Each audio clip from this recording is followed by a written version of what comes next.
Have you ever wondered what happens when ordinary people are forced to make impossible choices? When the world around them crumbles, and everything they once believed in turns to ash, what drives them to keep going? What compels them to risk everything for someone they barely know? This is a story about courage found in the most unexpected places, about love that blooms in the shadow of hatred, about hope that refuses to die even when darkness seems absolute. It is a story that changed my understanding of what it truly means to be human. What you are about to hear happened 78 years ago. The events I will share with you are not fiction. They are not Hollywood dramatization. Every moment, every conversation, every heartbreaking decision actually occurred. The people in this story were real. Their pain was real. Their love was real. Their sacrifice was real.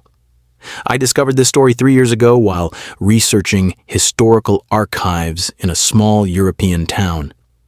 Hidden in a collection of wartime documents, I found a series of letters that told an extraordinary tale of compassion in the face of cruelty. Letters that revealed how two strangers became each other's salvation when the world had gone completely mad. The woman who wrote these letters kept them hidden for decades. She never spoke of what happened, never told her children or grandchildren about the choices she made during those terrible months. It was only after her death that her family discovered the truth about who she really was during humanity's darkest hour. Her name was Elena Rosenberg. She was 24 years old when this story begins. She worked as a seamstress in a small town outside Prague. She lived alone in a modest apartment above the tailor shop where she spent her days mending clothes and dreaming of a different life. She had plans to marry her childhood sweetheart when he returned from university. She wanted children. She wanted a garden filled with roses. She wanted what every young woman wants, a future filled with possibility. But history had other plans for Elena Rosenberg. On March 15th, 1941, everything changed. The occupation forces arrived in her town just after dawn. Elena watched from her window as soldiers marched down the cobblestone streets she had walked since childhood. She watched as neighbors she had known her entire life suddenly looked away when certain families passed by. She watched as signs appeared in shop windows, signs that divided her community into categories she had never imagined could exist. Within weeks, Elena's world became unrecognizable. The tailor shop where she worked was closed. Her Jewish customers were no longer allowed to enter. Her employer, an elderly man named Samuel, who had taught her everything about needlework, simply disappeared one night. Nobody spoke of where he went. Nobody dared to ask. Elena found herself unemployed, frightened, and increasingly isolated. The man she planned to marry stopped writing letters. Her friends became distant. The town she loved had transformed into a place where trust was dangerous and kindness could cost you everything. But Elena Rosenberg possessed something that no amount of fear could destroy.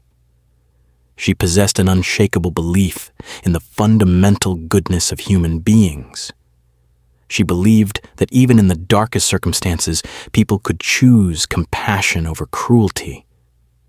She believed that love was stronger than hate. She believed this with every fiber of her being, even when the evidence around her suggested otherwise. It was this belief that led Elena to make a decision that would change two lives forever. On a cold November evening, Elena heard a soft knocking at her back door. She lived alone now, and visitors were rare, especially visitors who came in the darkness. She approached the door cautiously, her heart pounding with uncertainty. When she opened it, she found a young man standing in the shadows. He was roughly her age, thin from hunger, wearing a torn uniform she recognized but feared. His name was Thomas Muller. He was a German soldier who had deserted his unit 3 days earlier. He had been walking for miles, hiding in barns and abandoned buildings, surviving on scraps of food he found along the way. He was exhausted, terrified, and completely alone in enemy territory. Thomas had knocked on Elena's door not because he knew who she was. but because hers was the only window showing light in the entire neighborhood. He was desperate enough to risk everything on the hope that whoever lived inside might show mercy to a stranger. When Elena opened that door and saw Thomas standing there, she faced a choice that would define the rest of her life. She could turn him away. She could report him to the authorities. She could protect herself and pretend this encounter never happened. These would have been the safe choices, the expected choices, the choices most people would have made without hesitation. Instead, Elena Rosenberg looked into the eyes of this frightened young man and saw something that changed everything. She saw her own fear reflected back at her. She saw someone who was just as lost and scared as she was. She saw a human being who needed help. Without saying a word, Elena stepped aside and let Thomas Muller into her home.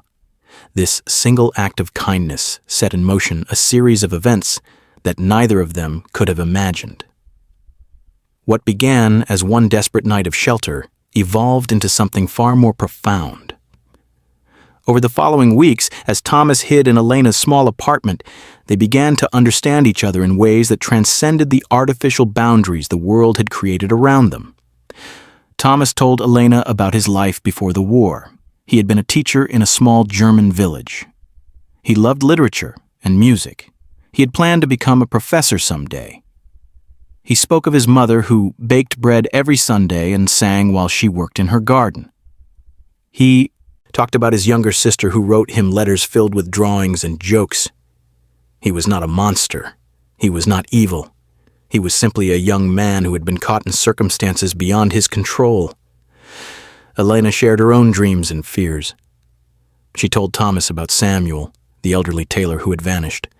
She spoke of her childhood, of lazy summer afternoons spent reading by the river. She described the wedding dress she had been designing for herself, now hidden away in a trunk she no longer opened.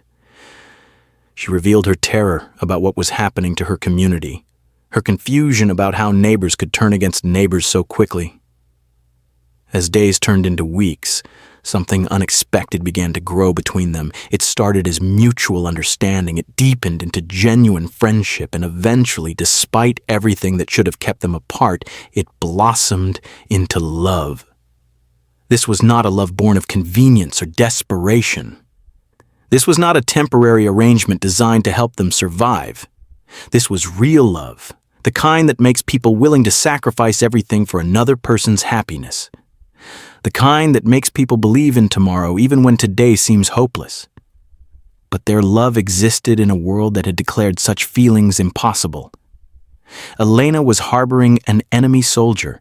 Thomas was falling in love with someone his uniform said he should consider beneath him. Every moment they spent together increased the danger they both faced. Every day that passed brought them closer to discovery. Every night they held each other. They knew it might be their last. The townspeople were becoming suspicious. Elena's neighbors had noticed that she rarely left her apartment anymore. They wondered why her lights were on at strange hours. They questioned why she had suddenly started buying twice as much food from the market. In a community where everyone watched everyone else, even the smallest changes in routine could prove fatal. Thomas knew he could not stay hidden forever. He understood that his presence was putting Elena in terrible danger. He also knew that he could never leave her. The war had taken everything else from him, but it had also given him the most precious gift of his life. How do you walk away from the only person who makes you want to keep living? Elena faced her own impossible dilemma. She could help Thomas escape to neutral territory, knowing she would probably never see him again. She could continue hiding him, knowing that discovery meant death for both of them. Or she could make the ultimate sacrifice and turn him in herself, hoping to save at least one of their lives. These were the choices that kept Elena awake at night. These were the questions that haunted every conversation they shared. How do you choose between love and survival? How do you weigh one life against another? How do you make decisions when every option leads to heartbreak? The answer came sooner than either of them expected. In Inonans, December 7th, 1941. Elena woke to the sound of vehicles stopping outside her building. She looked out her window and saw soldiers surrounding the entire block. Someone had reported suspicious activity. Someone had betrayed them. Elena had perhaps 5 minutes before the soldiers reached her door. 5 minutes to decide how this story would end. 5 minutes to choose who would live and who would die. Thomas was still sleeping when Elena gently shook him awake. She told him what was happening. She told him there was no time for lengthy goodbyes or elaborate plans. She told him he had to trust her completely if either of them had any chance of survival. What Elena did next required a kind of courage that most of us will never be asked to demonstrate. It required her to act against every instinct that told her to protect the person she loved most in the world. It required her to become someone she never imagined she could be. The soldiers were climbing the stairs now. Their heavy boots echoed through the building like thunder. Elena could hear them checking each apartment, demanding to see identification papers, searching for anything suspicious. Thomas looked into Elena's eyes and saw her plan reflected there. He understood what she was going to do. He tried to protest, tried to find another way, tried to convince her that they could face whatever came together. But Elena had already made her choice. She had chosen love over safety. She had chosen his life over her own. She had chosen to become the kind of person who does the right thing even when it costs them everything. The knocking on her door began just as Elena finished hiding Thomas in the one place she knew they would never think to look. The soldiers were demanding entry. They were shouting commands in a language that sounded harsh and foreign in the small apartment where she had experienced the most tender moments of her life. Elena took one last look around her home, at the bed where she and Thomas had whispered dreams of their future together, at the small table where they had shared countless meals and conversations, at the window where they had watched the sun rise and promised each other that somehow, someday, they would find a way to be together in a world at peace. Then Elena Rosenberg opened her door and stepped forward to meet whatever fate awaited her. Fate awaited her. The soldiers pushed past Elena without ceremony, their rifles raised and ready. Their leader, a stern-faced officer with cold gray eyes, began barking orders to his men. They moved through her small apartment like a destructive force, overturning furniture, emptying drawers, tearing through her belongings with calculated efficiency. Elena stood perfectly still in the center of the chaos, her hands clasped in front of her to stop them from trembling. She watched these strangers destroy the sanctuary she had created with Thomas, the sacred space where they had discovered that love could exist even in hell. Every crash of breaking pottery, every rip of torn fabric felt like a physical blow to her heart. The officer approached her with deliberate slowness, studying her face for any sign of deception. He spoke in broken Czech, his accent thick and intimidating. He wanted to know why neighbors had reported strange sounds from her apartment. He wanted to know why she had been purchasing extra food. He wanted to know if she was hiding anyone. Elena met his gaze directly, calling upon reserves of strength she never knew she possessed. She told him she lived alone. She told him she had been eating more because food was becoming scarce and she was hoarding what she could find. She told him the sounds were probably rats in the walls. Her voice remained steady throughout each lie, even as her soul screamed in terror. The soldiers continued their search with increasing aggression. They stabbed their bayonets into her mattress, sending feathers floating through the air like snow. They checked inside her wardrobe, behind her small stove, under every piece of furniture in the room. They were thorough and methodical, leaving no possible hiding place unexplored. Elena's heart pounded so loudly she was certain everyone in the room could hear it. She forced herself to think of ordinary things, of bread baking in an oven, of children playing in summer gardens, of anything except the man she loved, hidden just feet away from these soldiers who would kill him without hesitation if they discovered him. Minutes felt like hours as the search continued. The officer questioned Elena again, this time more aggressively. He seemed frustrated by their inability to find whatever they had come looking for. He pressed her for information about her neighbors, about anyone who might be acting suspiciously, about any strangers she might have seen in the area. Elena answered each question with the same calm composure, even as sweat beaded on her forehead despite the winter cold. She understood that her performance in these moments would determine whether she and Thomas lived or died. There was no room for error, no second chance if she revealed even the slightest hint of deception. One of the younger soldiers approached his commanding officer and whispered something in his ear. Elena's blood turned to ice as she realized what he was suggesting. They wanted to check the cellar beneath the building, the cellar where other residents stored their winter supplies, the cellar that connected to a network of tunnels originally built for storing wine but now serving more desperate purposes. The officer nodded and ordered 2 of his men to investigate below. Elena knew that if they discovered the entrance to those tunnels, they would eventually find others who were hiding throughout the neighborhood. Her secret was not the only secret these walls protected. Her choice to help Thomas had connected her to a larger network of people who had decided that humanity mattered more than politics. As the soldiers prepared to search the cellar, Elena made a decision that would haunt her for the rest of her life. She told the officer that she had heard strange sounds coming from the apartment directly below hers. She said she believed someone might be hiding there instead. She pointed them toward the home of Mrs. Kozlova, an elderly widow who lived alone and rarely spoke to anyone. The lie came so easily that it terrified her. Elena had become someone capable of misdirecting suspicion onto an innocent neighbor to protect the man she loved. She had crossed a moral line she never imagined she would cross, and she had done it without hesitation. This realization brought with it a crushing understanding of what war did to people. It did not just destroy buildings and cities. It destroyed the very foundations of who you believed yourself to be.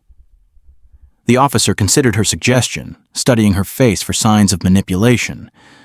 Elena forced herself to maintain eye contact, to project the concerned helpfulness of a good citizen reporting suspicious activity. Inside, she felt pieces of her soul breaking away, but she held her expression steady. After what felt like an eternity, the officer decided to investigate her claim. He ordered most of his men to search the apartment below while leaving 2 soldiers to continue examining Elena's home. As their footsteps thundered down the stairs, Elena offered a silent prayer of forgiveness to Mrs. Kozlova and a desperate plea that the elderly woman would somehow survive what was about to happen. The remaining soldiers resumed their search with less intensity than before. They seemed convinced that the real target lay elsewhere in the building. Elena used their distraction to position herself near the hiding place where Thomas remained concealed, hoping her presence might somehow shield him from discovery. She could hear shouting from the apartment below, followed by the sound of furniture being violently moved. Mrs. Kozlova's voice rose in frightened protest, pleading in check for them to leave her alone. Elena closed her eyes and tried to block out the sounds, but she could not escape the knowledge that her lie had brought suffering to an innocent person. One of the soldiers searching her apartment called out to his companion, pointing to something he had found behind her small cooking area. Elena's heart stopped as she realized he was examining the loose floorboard where she sometimes stored extra food. If he decided to pry it up, he would discover the small space she had carved out for emergencies. He would find evidence that someone else had been living in her apartment. The soldier knelt down and began working at the floorboard with his knife. Elena watched in helpless terror as he slowly worked the board loose. She knew that beneath it, he would find scraps of masculine clothing Thomas had discarded, along with papers bearing his name and identification. There would be no explaining away such evidence. Just as the floorboard was about to come free, a tremendous crash echoed from the apartment below, followed by women screaming. The soldiers in Elena's room immediately abandoned their search and rushed toward the stairs, drawn by the commotion their colleagues had apparently discovered. Elena found herself alone in her destroyed apartment for the first time in over an hour. She used these precious moments to whisper Thomas's name, to let him know she was still there, to assure him that somehow they were still alive. She could not see him or touch him, but she could feel his presence like a warm light in the darkness that surrounded them. The sounds from below grew more violent and disturbing. Elena heard Mrs. Kozlova crying, pleading for mercy in a voice that broke Elena's heart. She heard soldiers laughing, making jokes she could not understand but whose cruelty transcended language. She heard furniture being destroyed and possessions being thrown against walls. Then, suddenly there was silence. The quiet that followed was more terrifying than any of the noise that had preceded it. Elena knew what that silence meant. She knew what had happened to Mrs. Kozlova. She knew that her lie had cost an innocent woman her life. This knowledge settled into her bones like poison, a guilt she would carry forever. Heavy footsteps climbed the stairs once more. The officer returned to Elena's apartment, his uniform now disheveled, and his mood visibly improved. He looked around her destroyed home with satisfaction, as though the violence below had somehow validated his suspicions about the entire building. He approached Elena one final time, standing close enough that she could smell tobacco on his breath. He told her that they had found what they were looking for downstairs. He said the building was now considered secure. He warned her that any future suspicious activity would result in consequences far more severe than a simple search. Elena nodded her understanding, not trusting her voice to remain steady if she tried to speak. The officer studied her face one more time, perhaps looking for guilt or fear or any emotion that might suggest she was hiding something. Elena forced herself to appear relieved that the ordeal was over, grateful that the soldiers had uncovered whatever threat had been lurking in her building. Apparently satisfied, the officer signaled to his remaining men. They gathered their equipment and prepared to leave, their mission apparently complete. Elena watched them file out of her apartment, each step taking them further away from the truth they had come so close to discovering. As the last soldier disappeared down the stairs, Elena remained frozen in place, afraid to move or speak or even breathe too loudly. She waited until she heard their vehicles start and drive away before she finally allowed herself to collapse onto what remained of her sofa. Only then did she whisper Thomas's name, again, this time loud enough for him to hear clearly. Only then did she begin the careful process of helping him emerge from the hiding place that had saved his life. Only then did she allow herself to fully comprehend the magnitude of what had just occurred. Thomas emerged slowly, his body cramped from hours of forced stillness, his face pale with the understanding of how close they had come to death. He looked around at the destruction of their sanctuary, at the remnants of the life they had built together scattered across the floor like broken dreams. But when his eyes met Elena's, neither of them spoke of the search, or the soldiers, or their miraculous survival. Instead, they spoke of Mrs. Kozlova. They spoke of the price that had been paid for their safety. They spoke of the innocent blood that now stained Elena's hands. Thomas tried to comfort Elena, to convince her that she had no choice, that anyone would have done the same thing in her situation. But Elena knew better. She knew that she had chosen his life over another person's life. She knew that love had made her capable of terrible things. She knew that surviving this war would require her to become someone she never wanted to be. This realization marked a turning point in their relationship.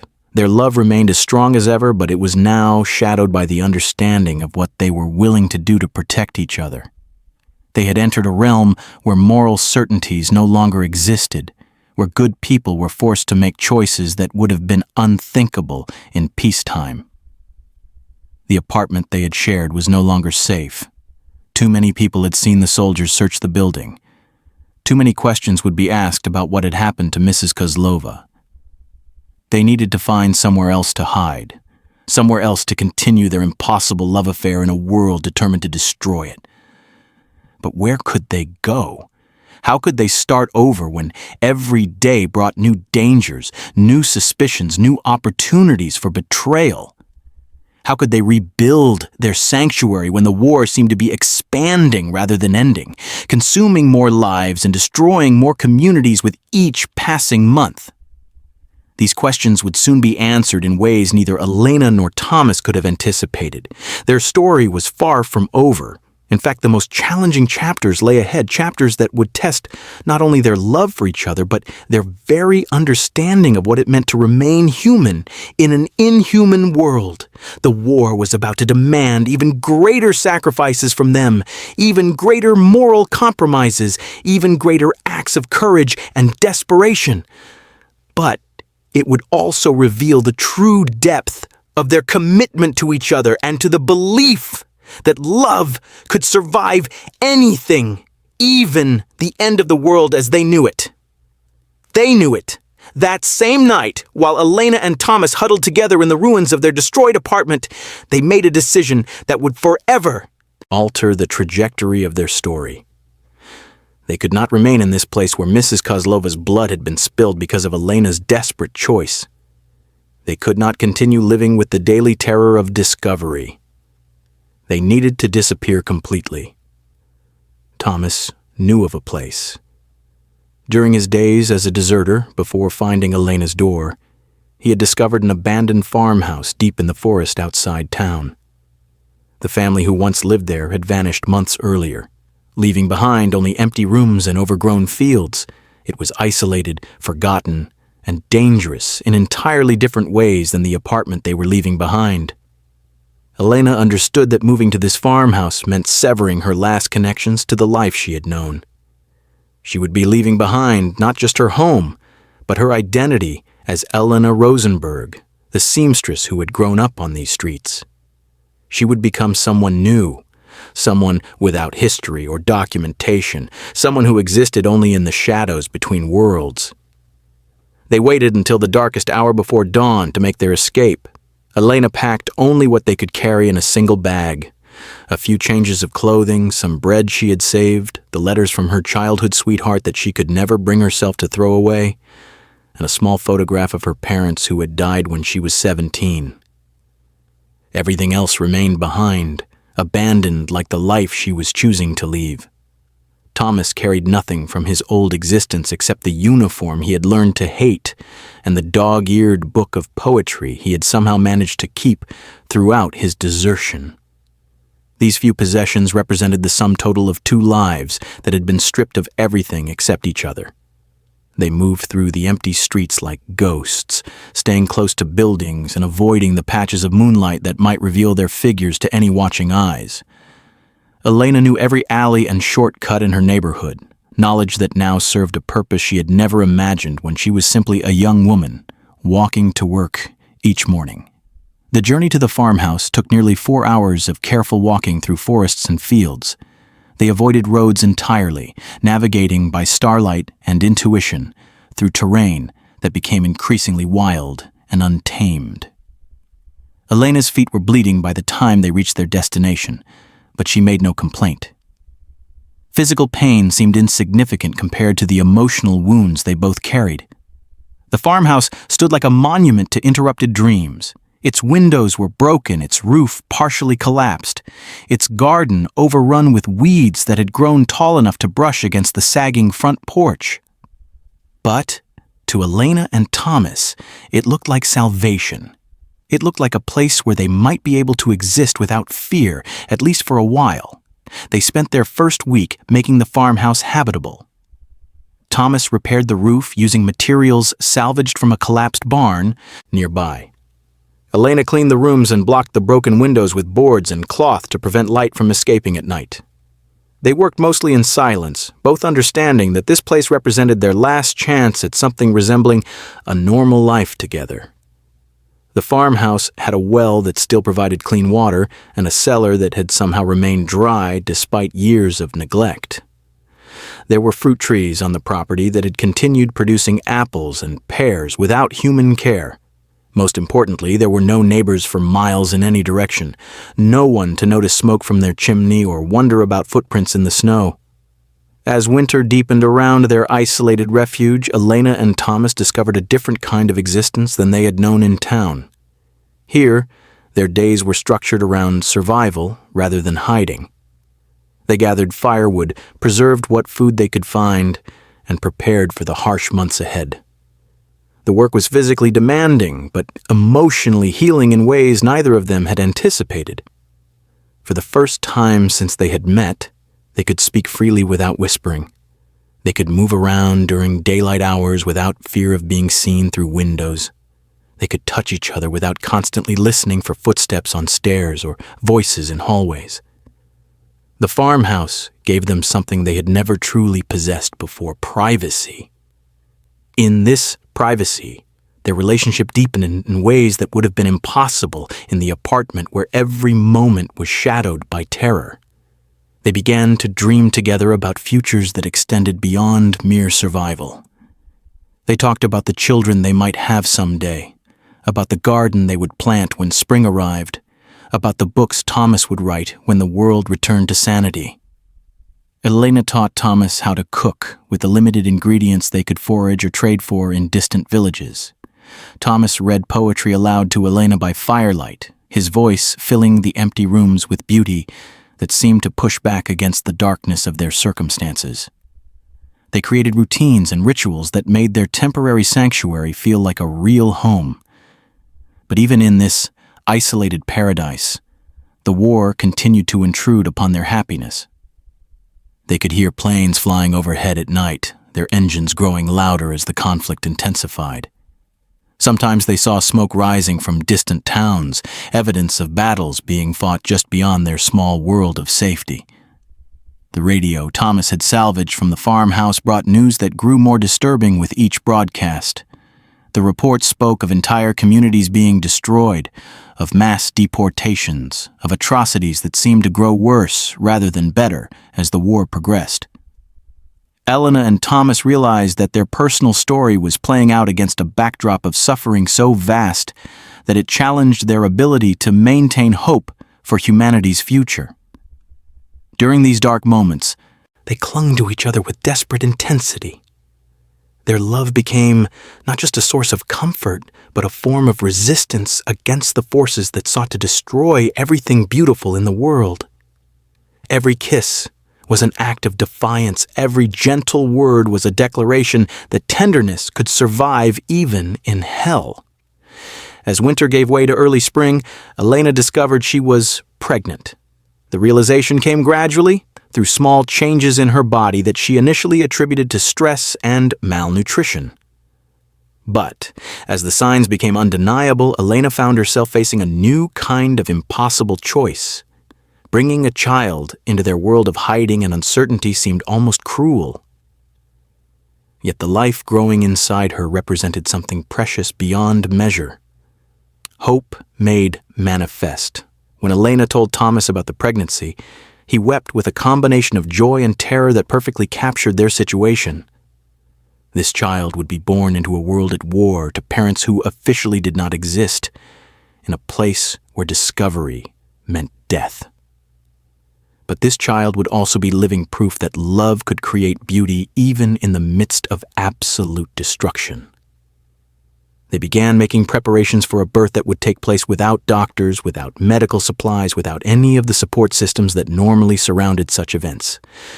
Elena gathered herbs and clean cloths, while Thomas reinforced the farmhouse walls and stockpiled food for the months when she would be unable to work.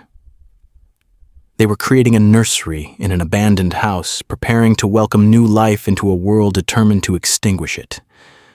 The pregnancy transformed Elena in ways that extended beyond physical changes. She developed a fierce protectiveness that made her previous acts of courage seem pale by comparison. She was no longer just fighting for her own survival or even for Thomas's life.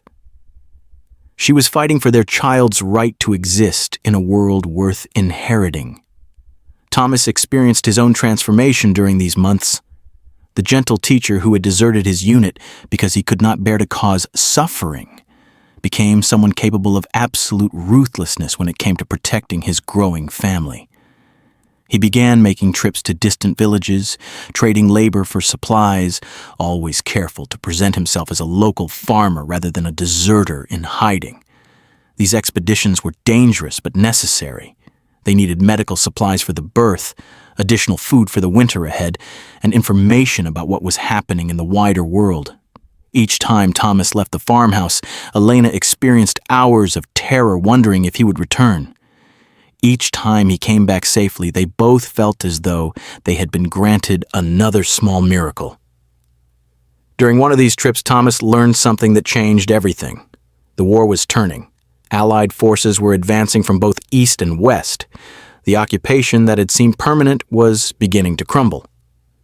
Liberation might be possible within months rather than years. This news brought hope, but also new fears. As occupying forces retreated, they often became more desperate and more violent.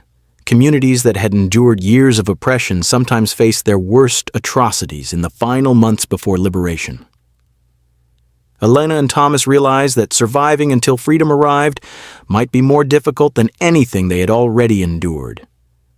They began making contingency plans for various scenarios. If Allied forces approached their area, how would they prove their identities when they had been living without documentation for so long? If retreating soldiers discovered the farmhouse, where could they hide that might offer better protection than their current refuge?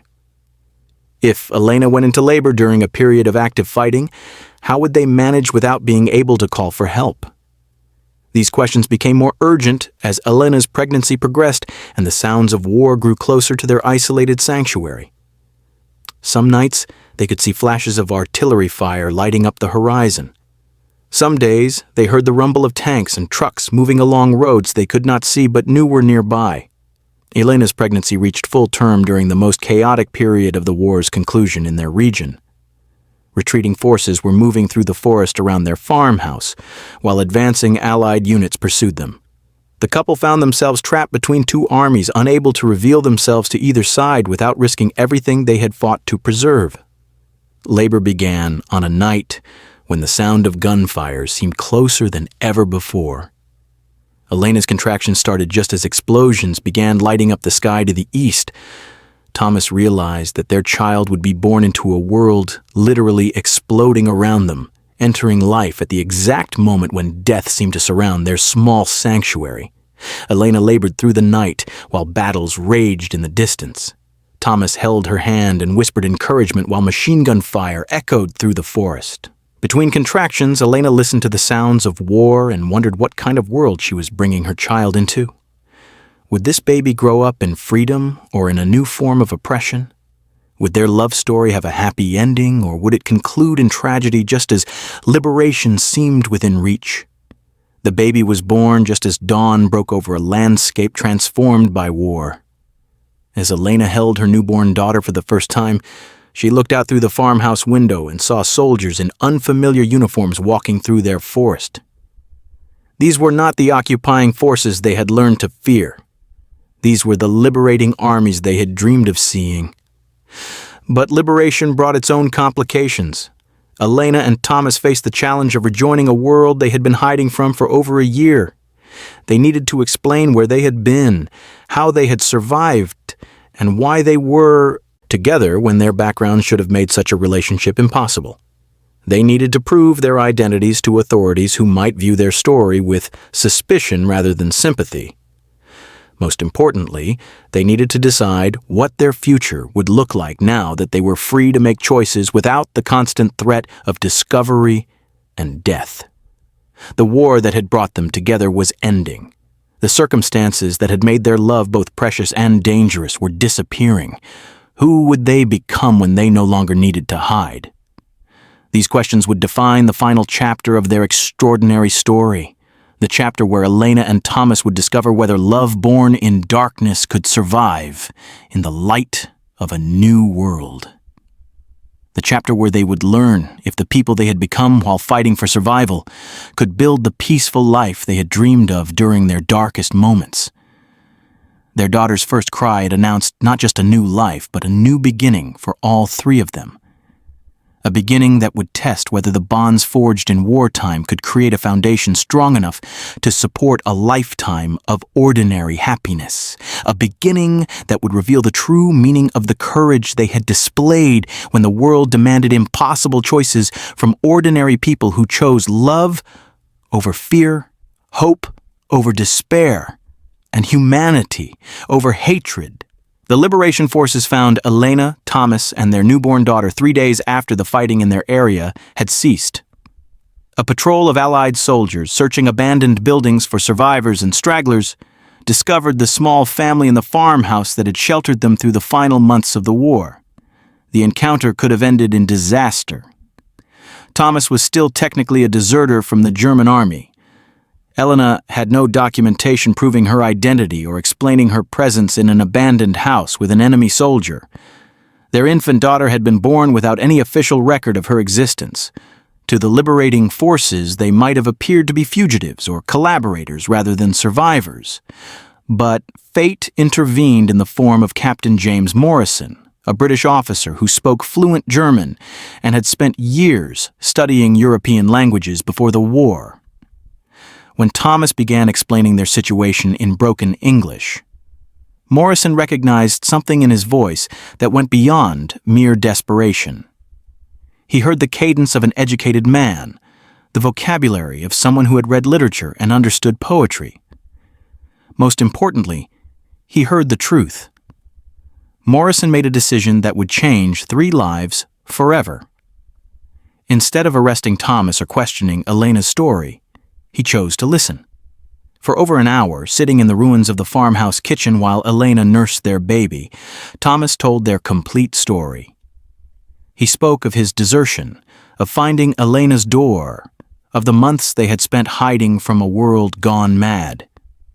He described Mrs. Kozlova's death and Elena's impossible choice. He revealed the moral compromises they had made to survive. Elena added her own perspective to the narrative, speaking in the German she had learned from Thomas during their months together. She told Morrison about her life before the war, about Samuel the tailor who had disappeared, about the community that had turned against itself in fear. She described the moment she opened her door to a stranger and chose compassion over safety. Morrison listened without judgment, occasionally asking questions for clarification, but never challenging the fundamental truth of what he was hearing. He understood that he was witnessing something extraordinary, not just a story of wartime survival, but a testament to the possibility of human connection transcending the artificial barriers that politics and hatred had created. When they finished speaking, Morrison faced his own moral choice. He could follow military protocol and arrest Thomas as an enemy deserter. He could report Elena's activities to authorities, who might view her assistance to an enemy soldier as treasonous. He could separate this family and consign them to the complex bureaucracy of post-war justice. Instead, Captain Morrison chose mercy.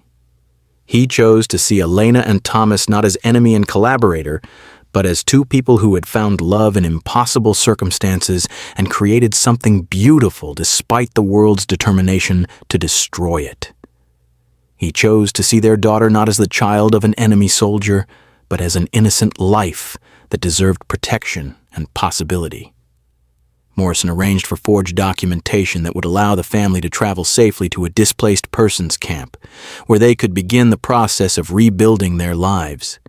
He provided them with supplies, medical care for Elena and the baby, and most importantly, he gave them his word that their story would remain confidential until they were ready to tell it themselves.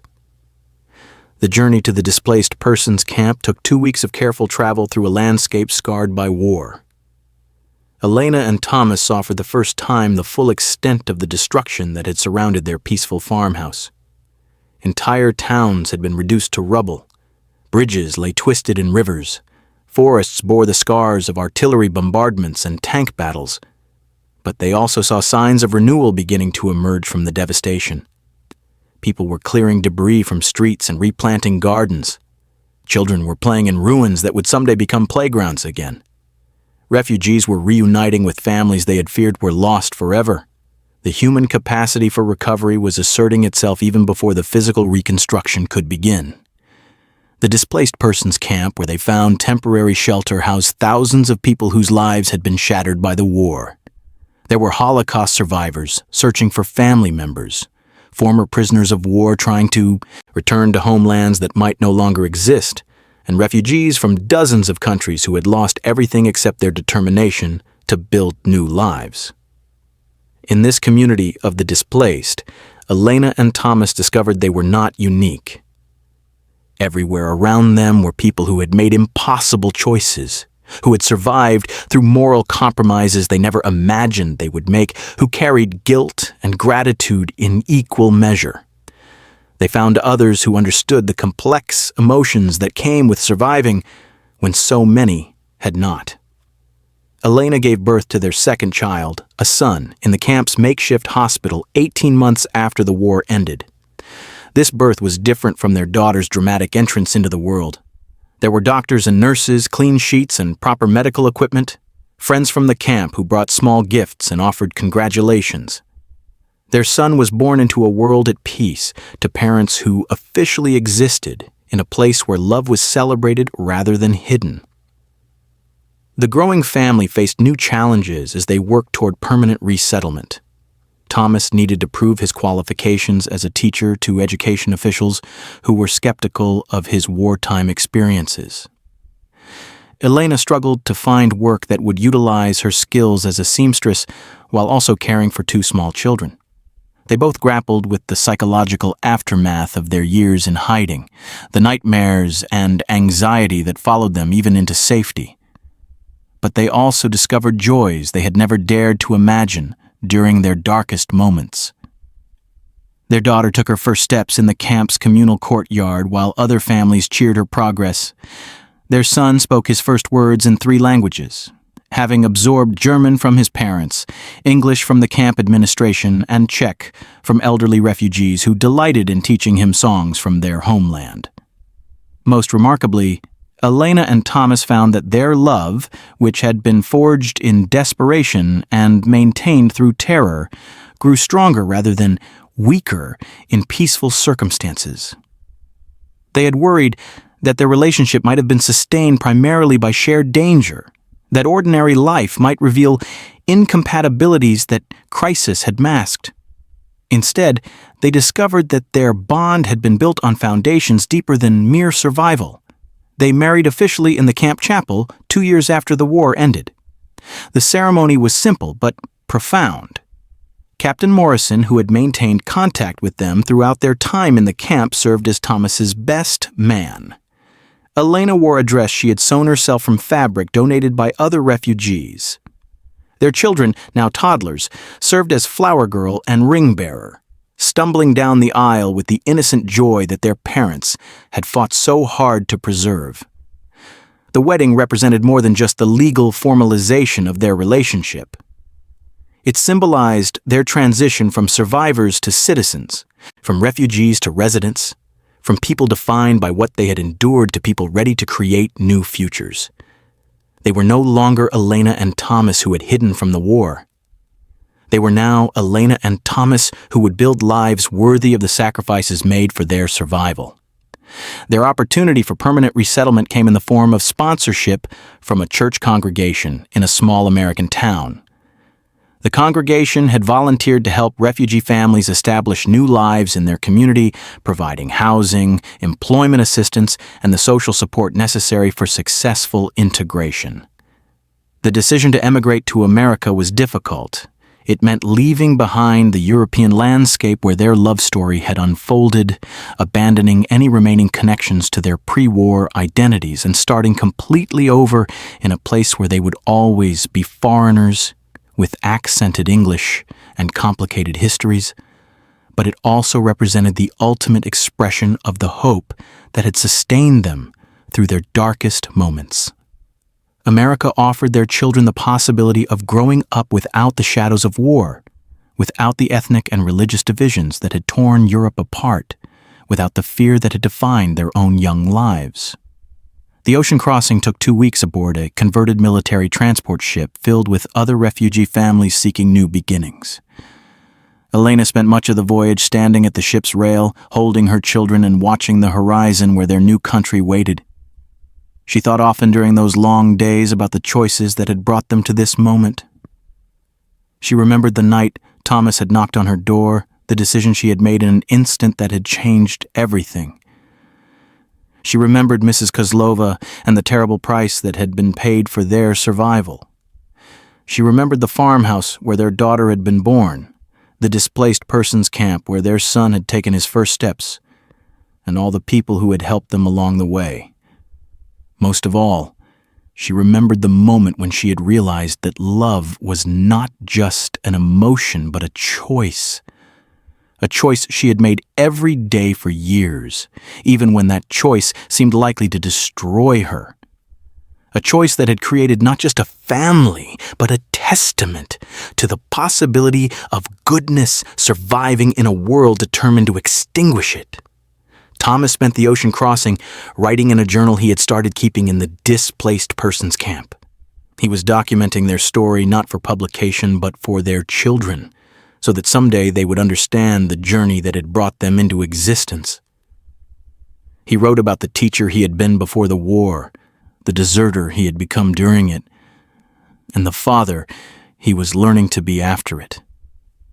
He wrote about the moment he had chosen Elena over his uniform, his country, and his own safety.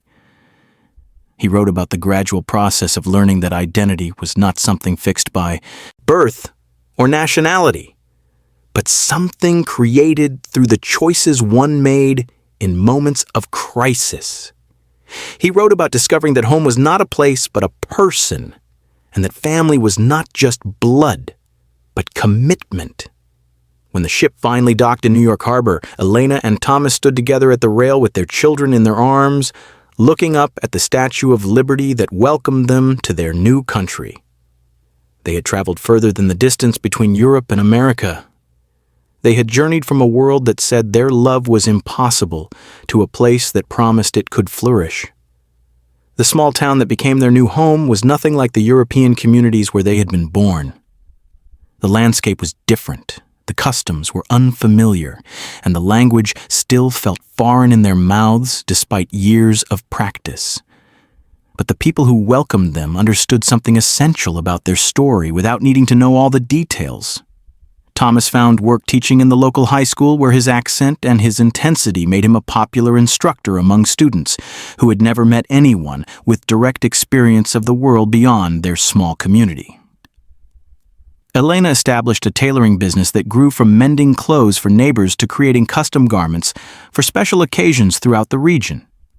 Their children grew up as Americans, speaking English without accents, playing baseball and attending school dances and participating in all the ordinary activities that their parents had dreamed of but never experienced themselves.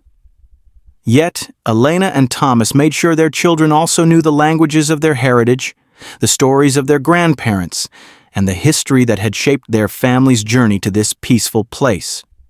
The family prospered in ways that extended beyond material success. They built a house with a garden where Elena grew the roses she had dreamed of during the war. Thomas wrote poetry in the evenings, filling notebooks with verses that captured the beauty he had learned to see even in difficult circumstances. Their children excelled in school and developed talents in music and art that their parents encouraged with the fervor of people who understood how precious such opportunities were. But success did not erase the shadows of their past. Elena continued to wake some nights thinking she heard soldiers climbing stairs. Thomas still flinched at unexpected loud noises.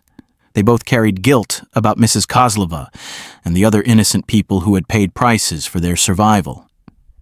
They understood that their happiness had been built partially on foundations of others' suffering. These shadows led them to make choices about how they would use their good fortune. They sponsored other refugee families, helping newcomers navigate the challenges they had once faced themselves. Elena volunteered at the local hospital, using her gentle manner to comfort patients who reminded her of people she had known during the war. Thomas organized cultural events that brought together immigrants from different countries, creating communities of understanding among people who might otherwise have remained strangers. Their home became a gathering place for others who carried stories of displacement and renewal. Sunday dinners often included families from a dozen different countries, speaking multiple languages around a table laden with dishes that represented the diversity of their shared American experience. These gatherings created the kind of community that Elena and Thomas had lost during the war and spent years trying to rebuild. As their children grew into teenagers, Elena and Thomas faced the challenge of deciding how much of their wartime story to share. their daughter began asking questions about why her parents sometimes spoke in whispers, why certain topics made them change the subject, why there were no photographs from before she was born. Their son noticed that other families had grandparents and extended relatives while theirs seemed to exist in isolation. The decision to tell their children the full truth came when their daughter announced her intention to study European history in college. She wanted to understand the war that had shaped the world she inherited. Elena and Thomas realized that their own story was part of that history, and that their children deserved to know not just what had happened, but how their parents had navigated impossible choices with love as their guiding principle. The conversation lasted an entire weekend. Elena and Thomas took turns sharing different parts of their story, from Thomas's desertion through Elena's decision to help him, from their months in hiding through the birth of their daughter, from liberation through their journey to America. They spoke honestly about the moral compromises they had made, the guilt they still carried, and the gratitude that filled their hearts every day. Their children's reactions revealed how completely they had become Americans while still carrying their parents' values. They were horrified by the circumstances Elena and Thomas had endured, proud of the courage their parents had displayed, and determined to ensure that such choices would never again be forced upon innocent people. They began to understand that their comfortable American childhood had been purchased with sacrifices they were only beginning to comprehend. This conversation marked another transition in Elena and Thomas's journey. They were no longer just survivors building new lives. They had become witnesses to history, keepers of memory, and teachers of the next generation about the importance of choosing love over fear when the world demands impossible decisions from ordinary people. From ordinary people. The years that followed brought Elena and Thomas a kind of peace they had never imagined possible. Their small American town embraced them completely, and they found themselves woven into the fabric of a community that valued their contributions without dwelling on their past. Thomas became the head of the foreign language department at the high school, inspiring students to see beyond their own borders. Elena's tailoring business evolved into something more significant, employing other immigrant women and becoming a symbol of successful integration. Their daughter graduated valedictorian of her high school class and earned a scholarship to study international relations at Columbia University. She wrote her senior thesis on the moral complexities faced by civilians during wartime, drawing from interviews she conducted with her parents and other survivors in their community. The paper won national recognition and established her reputation as a thoughtful voice on human rights issues. Their son followed a different path, choosing medicine over academics. He was drawn to pediatrics, explaining to his parents that he wanted to dedicate his life to protecting the innocence that they had fought so hard to preserve in him. His gentle manner and intuitive understanding of fear made him exceptional at comforting frightened children, though he never fully explained to his colleagues why he seemed to understand trauma so deeply. As Elena entered her 50s, she began experiencing health problems that forced her to confront her own mortality. The years of stress and poor nutrition during the war had taken a toll on her body that became apparent only decades later. Thomas watched his wife struggle with the fear that she might not live to see their grandchildren, to complete the journey from survival to legacy that had defined their entire relationship. During one particularly difficult hospital stay, Elena asked Thomas to bring her the letters she had saved from her childhood sweetheart. The young man she had planned to marry before the war changed everything. She had kept them all these years, not from nostalgia, but as a reminder of the person she had been before circumstances forced her to become someone else. Reading those innocent letters from a world that no longer existed, Elena realized how completely her life had diverged from every plan she had once made. The woman who had written responses to those letters could never have imagined opening her door to an enemy soldier, could never have conceived of loving someone whose uniform represented everything she had been taught to fear, could never have dreamed of finding happiness built on foundations of such terrible moral complexity. Yet she felt no regret for the path her life had taken, Every choice that had seemed impossible at the time had led to moments of profound joy she would not trade for any alternative. Their children's laughter echoing through their American home, Thomas reading poetry aloud on quiet evenings, the simple miracle of growing old together when they had expected to die young and alone. Thomas spent those hospital visits writing letters of his own, documenting his gratitude for every day they had been given beyond their wartime expectations. He wrote to Elena about the teacher he had rediscovered in himself, about the father he had learned to become, about the husband he had grown into through her patience and love. He wrote about the man he might have been if the war had never happened, and his amazement at discovering he preferred the person he had actually become. Elena's recovery from that health crisis marked the beginning of a new chapter in their story. They decided to use their remaining years to ensure their experience would not be lost to history. They began speaking publicly about their wartime experiences, addressing high school classes, community groups, and eventually academic conferences focused on Holocaust education and refugee experiences. Their presentations were unlike typical survivor testimonies because they spoke not just about persecution and survival, but about the moral complexity of love during wartime. They discussed the impossible choices ordinary people faced when traditional ethical frameworks collapsed. They explored how human connection could transcend political boundaries even in humanity's darkest moments. Students who heard their presentations often asked how they had maintained hope during their months of hiding. Elena would explain that hope was not something they possessed, but something they created daily through small acts of kindness toward each other. Thomas would add that hope was not optimism about outcomes, but commitment to behaving with dignity regardless of circumstances. Their most powerful presentation came at their daughter's university, where Elena and Thomas addressed a packed auditorium of students studying international relations.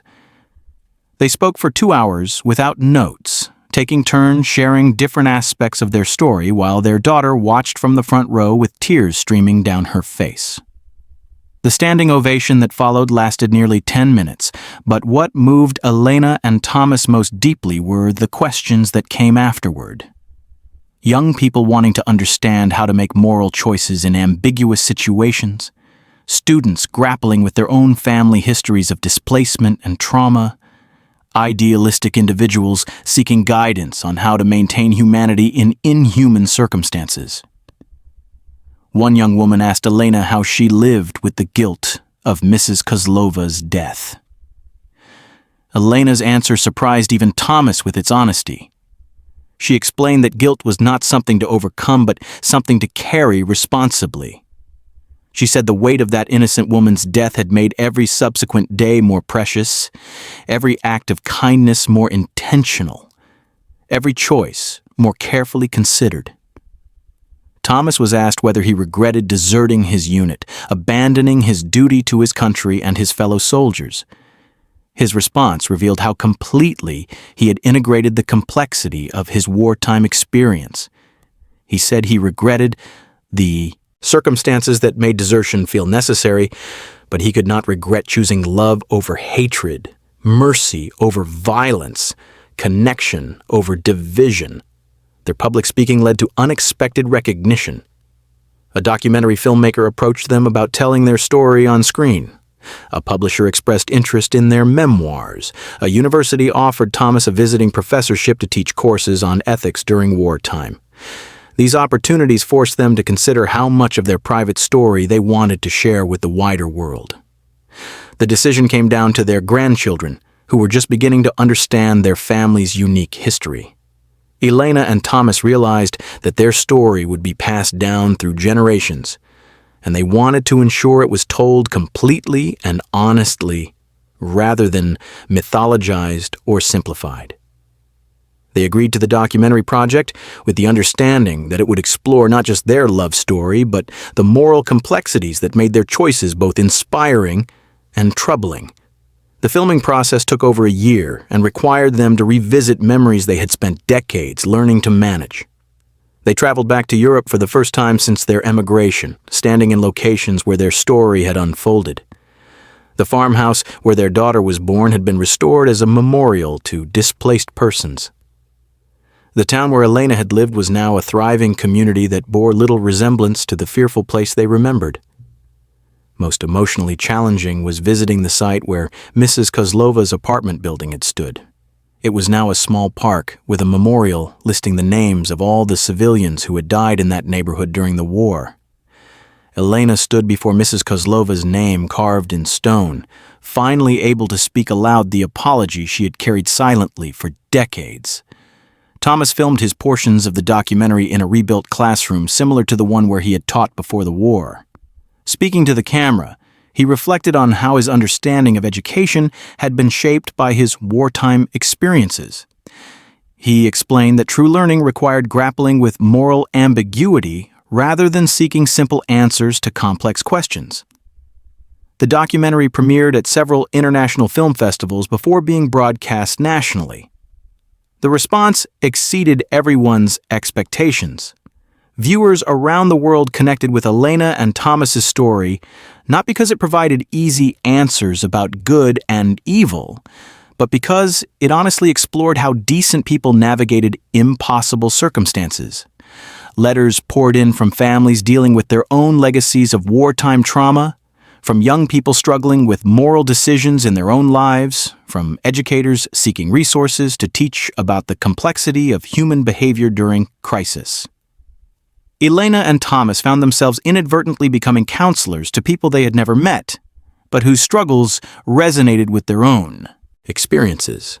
Their story also reached people who disagreed with their choices, who felt that Elena should not have helped an enemy soldier or that Thomas should not have abandoned his military duty. These critical responses forced them to articulate why they believed personal conscience sometimes required defying official obligations, why love could be a form of resistance against systems designed to dehumanize. The debates generated by their documentary led to academic discussions about the ethics of survival, the moral status of desertion during unjust wars, and the responsibility individuals bear for systemic atrocities. Elena and Thomas watched these scholarly conversations with fascination, amazed that their personal decisions had become case studies for philosophers and ethicists. As Elena entered her 70s, she began experiencing memory problems that doctors attributed to the long-term effects of trauma and stress. Some days she would forget where she was, returning mentally to the apartment where she had first hidden Thomas or the farmhouse where their daughter was born. These episodes terrified Thomas, who feared losing the woman who had been his anchor through every transition of their shared life. But Elena's memory loss also brought unexpected gifts. Free from the weight of chronological time, she would sometimes speak to Thomas as though they were young lovers again, sharing dreams about their future with the excitement of people who had not yet lived through decades of reality. These conversations reminded Thomas of why he had fallen in love with her, of the hope and courage that had sustained them through their darkest moments. Their children struggled with watching their mother's gradual decline while simultaneously celebrating their father's remarkable vitality.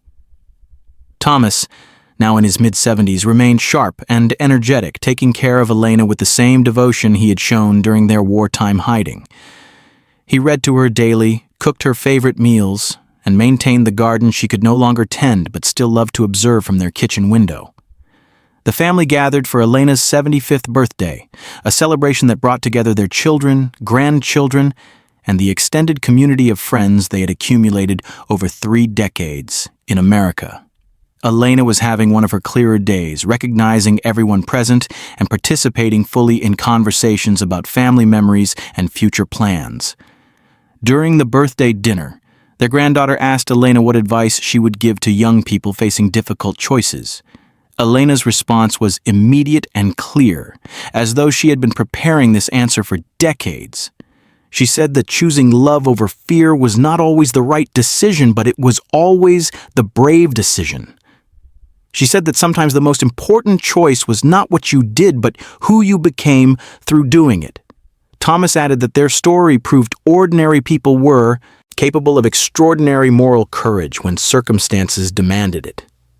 He said their wartime experiences had taught him that heroism was not about grand gestures, but about daily decisions to treat other human beings with dignity, regardless of the cost to oneself. Their grandchildren listened with the respectful attention of young people who understood they were receiving wisdom earned through suffering they could barely imagine. These children, born into comfort and safety, struggled to comprehend the world their grandparents had navigated. Yet they absorbed the essential lesson that love required courage, that happiness required sacrifice, that freedom required people willing to risk everything to preserve it. As the evening concluded, Elena asked Thomas to read one of the poems he had written during their early years in America. He chose a piece he had composed on the anniversary of their daughter's birth, reflecting on how their love had created life in a world determined to destroy it. His voice, still strong despite his age, filled their dining room with words that captured the essence of their impossible journey from enemies to lovers, to family, to legacy. The poem spoke of doors opened in darkness, of strangers becoming salvation, of choices made from love rather than logic. It honored the memory of those who had died for their survival, while celebrating the life they had built from that sacrifice. It acknowledged the guilt they carried while affirming the gratitude that overwhelmed that guilt. It was, their granddaughter later wrote in her college essay, a perfect summary of what it meant to choose hope in a world that offered every reason for despair. The birthday celebration proved to be Elena's last fully coherent gathering with her entire family. Over the following months, her memory continued to deteriorate, and she began requiring constant care that Thomas insisted on providing himself. Their children offered to hire professional caregivers, but Thomas refused to let strangers tend to the woman who had risked everything to care for him when he was a stranger himself. The final phase of Elena's life became Thomas's ultimate expression of the love that had defined their relationship from its impossible beginning. He fed her when she forgot how to eat, guided her when she forgot where she was, and spoke to her constantly about their shared memories even when she could no longer respond. He treated every day as precious, understanding that their extraordinary love story was approaching its conclusion. Elena died peacefully on a spring morning with Thomas holding her hand and their children gathered around her bed. Her last words, spoken so quietly that only Thomas could hear them, were a repetition of something she had said during their first night together in the farmhouse. She whispered that she was not afraid, that love had made her brave enough for anything, that she would find him again somehow if such things were possible. The funeral drew hundreds of people whose lives had been touched by Elena and Thomas's story. Former students, fellow refugees, community members, and strangers who had been moved by their documentary all came to honor a woman whose greatest achievement was choosing compassion when the world demanded hatred. Thomas delivered the eulogy himself, speaking about Elena with the same intensity he had brought to teaching and the same honesty he had brought to their public presentations.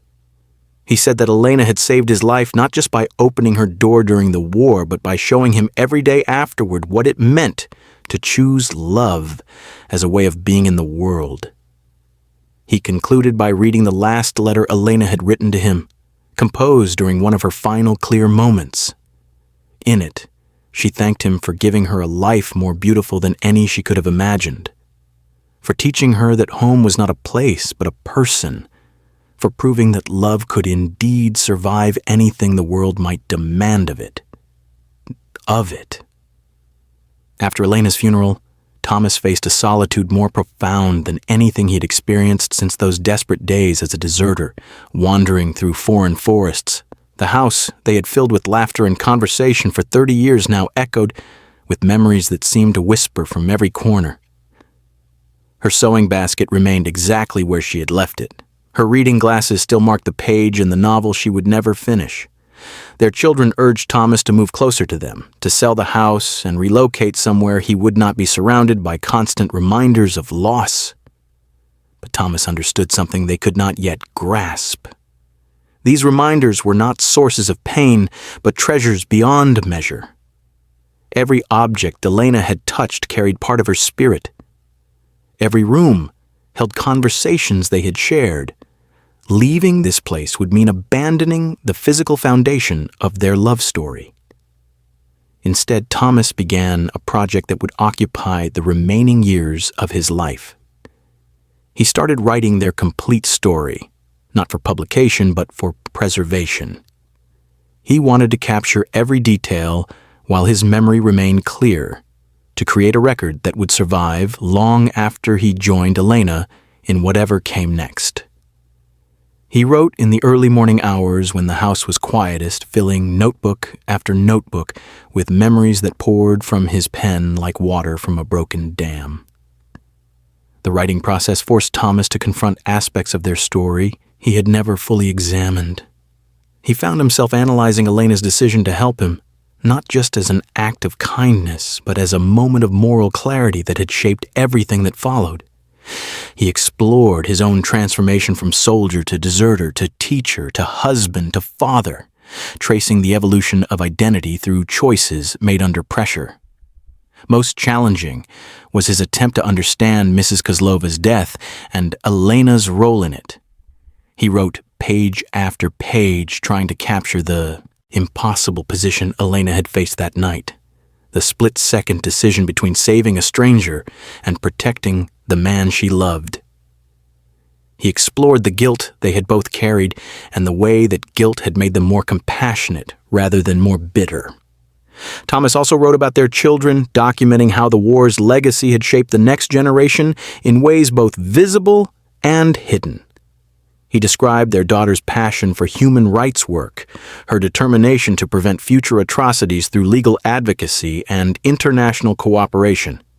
He chronicled their son's gentle approach to medicine, his intuitive understanding of patients who carried trauma they could not articulate.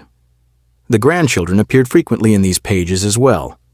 Thomas wrote about teaching them to tend Elena's garden, watching them discover the roses that had symbolized hope during the darkest period of their grandparents' lives.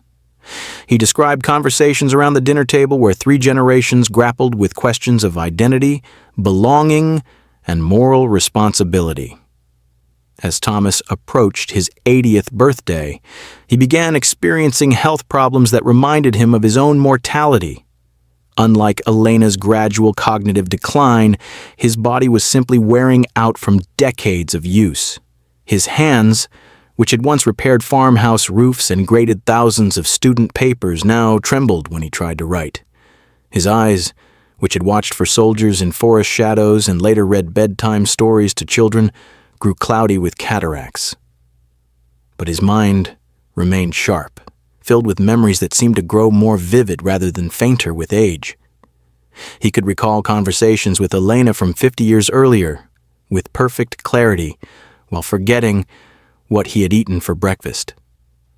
The past felt more real than the present, as though he were already beginning his journey toward whatever reunion awaited him. Thomas's declining health forced him to accept help he had resisted since Elena's death. His children hired a caregiver, a young woman named Maria, whose own family had fled violence in Central America. Thomas initially resented the intrusion, but he gradually recognized something familiar in Maria's careful attention to detail, her gentle manner with confused elderly patients, her understanding of what it meant to rebuild life after losing everything. Maria had heard about Thomas and Elena's story through the documentary that continued to air occasionally on educational television. She approached her job with the reverence of someone who understood she was caring for a living piece of history.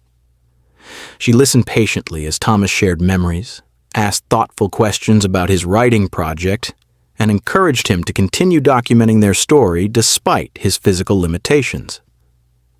When Thomas's handwriting became too difficult to read, Maria suggested he try dictating his memories while she typed them on a computer. This collaboration transformed the writing process from solitary reflection into shared conversation. Maria's questions helped Thomas explore aspects of his story he might have overlooked, while her emotional reactions reminded him of the power their experiences still held for people who had never lived through such circumstances. Through Maria, Thomas learned about contemporary refugee experiences that echoed his own family's journey. She told him about families separated at borders, about children growing up in detention centers, about people making impossible choices between safety and dignity. These stories reminded Thomas that the moral dilemmas he and Elena had faced were not historical curiosities, but ongoing human challenges. The parallel between Maria's family and his own inspired Thomas to expand his writing project. He began interviewing other refugees in their community, collecting stories that revealed common themes of displacement, adaptation, and resilience. What emerged was not just his personal memoir, but a broader exploration of how ordinary people navigated extraordinary circumstances across different times and places. One of the most moving interviews was with an elderly Vietnamese woman who had hidden American soldiers during the war in her country. Like Elena, she had made the dangerous choice to help former enemies who appeared at her door seeking mercy. Like Elena, she carried guilt about the consequences her kindness had brought to others. Like Elena, she had found that love could transcend political boundaries when human beings chose to see each other as individuals rather than representatives of opposing forces. Another powerful conversation was with a young Syrian man who had deserted his military unit rather than participate in actions he considered morally wrong. Like Thomas, he had walked away from duty as officially defined to preserve his sense of personal integrity. Like Thomas, he struggled with questions about courage and cowardice, about individual responsibility and collective obligation. These interviews convinced Thomas that his and Elena's story was part of a larger human narrative about the choices people made when systems collapsed and traditional authorities offered no moral guidance. Their love story was not unique because such love was impossible, but because circumstances had made it visible in ways that similar stories usually remained hidden.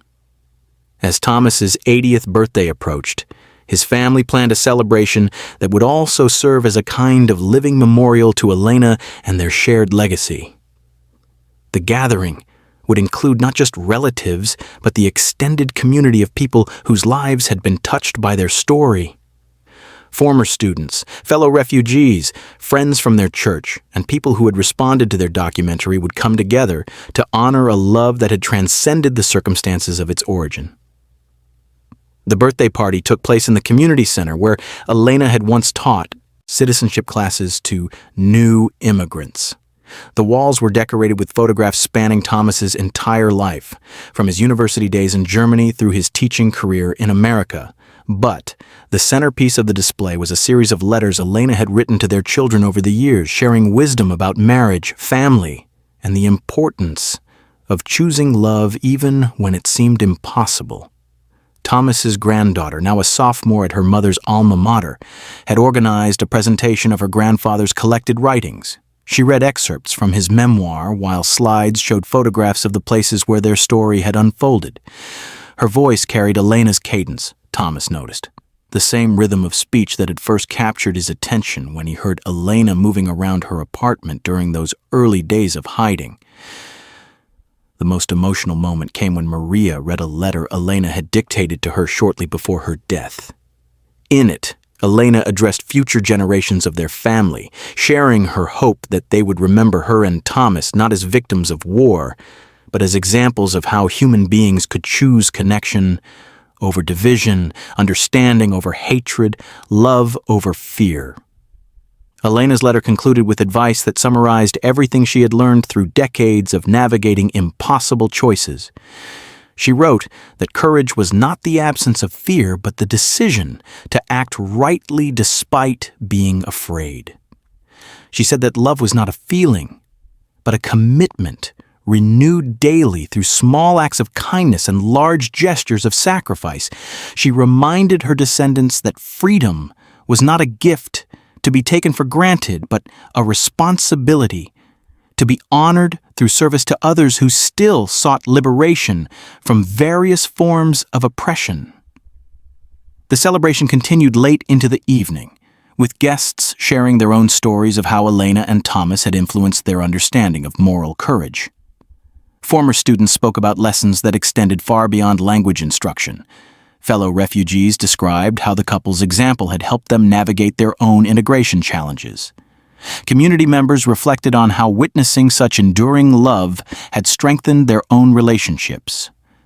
As the party wound down, Thomas found himself surrounded by 3 generations of family members who carried forward the values he and Elena had modeled through their choices. Their daughter continued her human rights work, now focusing specifically on protecting refugee families. Their son had established a foundation providing medical care to displaced persons. Their grandchildren were choosing career paths that reflected their understanding of service as the highest form of success. Thomas realized that night that his and Elena's story had achieved something beyond their wildest dreams during those desperate months of hiding. Their love had not only survived the war, but had created a legacy that would influence people they would never meet, in circumstances they could never imagine long after their own voices had fallen silent.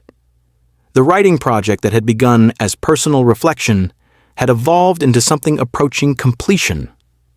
With Maria's help, Thomas had documented not just the events of their wartime romance, but the deeper meaning those events held for understanding human nature at its best and worst.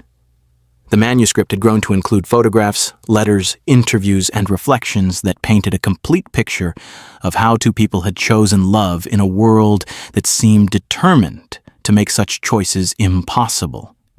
Publishers who had learned about the project through Thomas's family expressed interest in bringing the book to a wider audience. But Thomas remained ambivalent about commercial publication.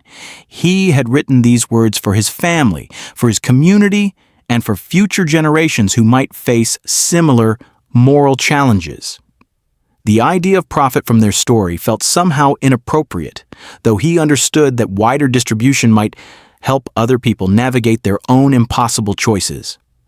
The decision came from an unexpected source. Maria, whose own writing skills had developed through her work with Thomas, suggested that any proceeds from publication could fund scholarship programs for refugee children seeking higher education. This idea appealed to Thomas because it would transform their personal story into practical help for people facing challenges similar to those his family had once encountered. Thomas agreed to publication with the understanding that the book would be marketed not as entertainment, but as educational material for people seeking to understand the moral complexity of human behavior during crisis. The publisher agreed to donate a significant portion of proceeds to refugee assistance programs, ensuring that Thomas and Elena's story would continue helping displaced families long after its authors had passed away. The book's publication, scheduled for the anniversary of Elena's death, would mark another transition in Thomas's journey from survivor to witness to teacher to legacy. He understood that sharing their story widely meant surrendering control over how it would be interpreted, but he also recognized that such sharing was necessary if their experiences were to serve their intended purpose of helping others navigate similar challenges. As Thomas prepared for the book's release, he reflected on how completely his understanding of heroism had evolved since those early days as a young teacher in Germany. He had once believed heroes were people who performed extraordinary acts of courage in dramatic circumstances. Now he understood that heroism was often found in ordinary people making daily choices to treat others with dignity, to choose connection over division, to maintain hope when despair seemed more reasonable. Elena had been a hero not because she performed one dramatic act of rescue, but because she chose love over fear every day for decades.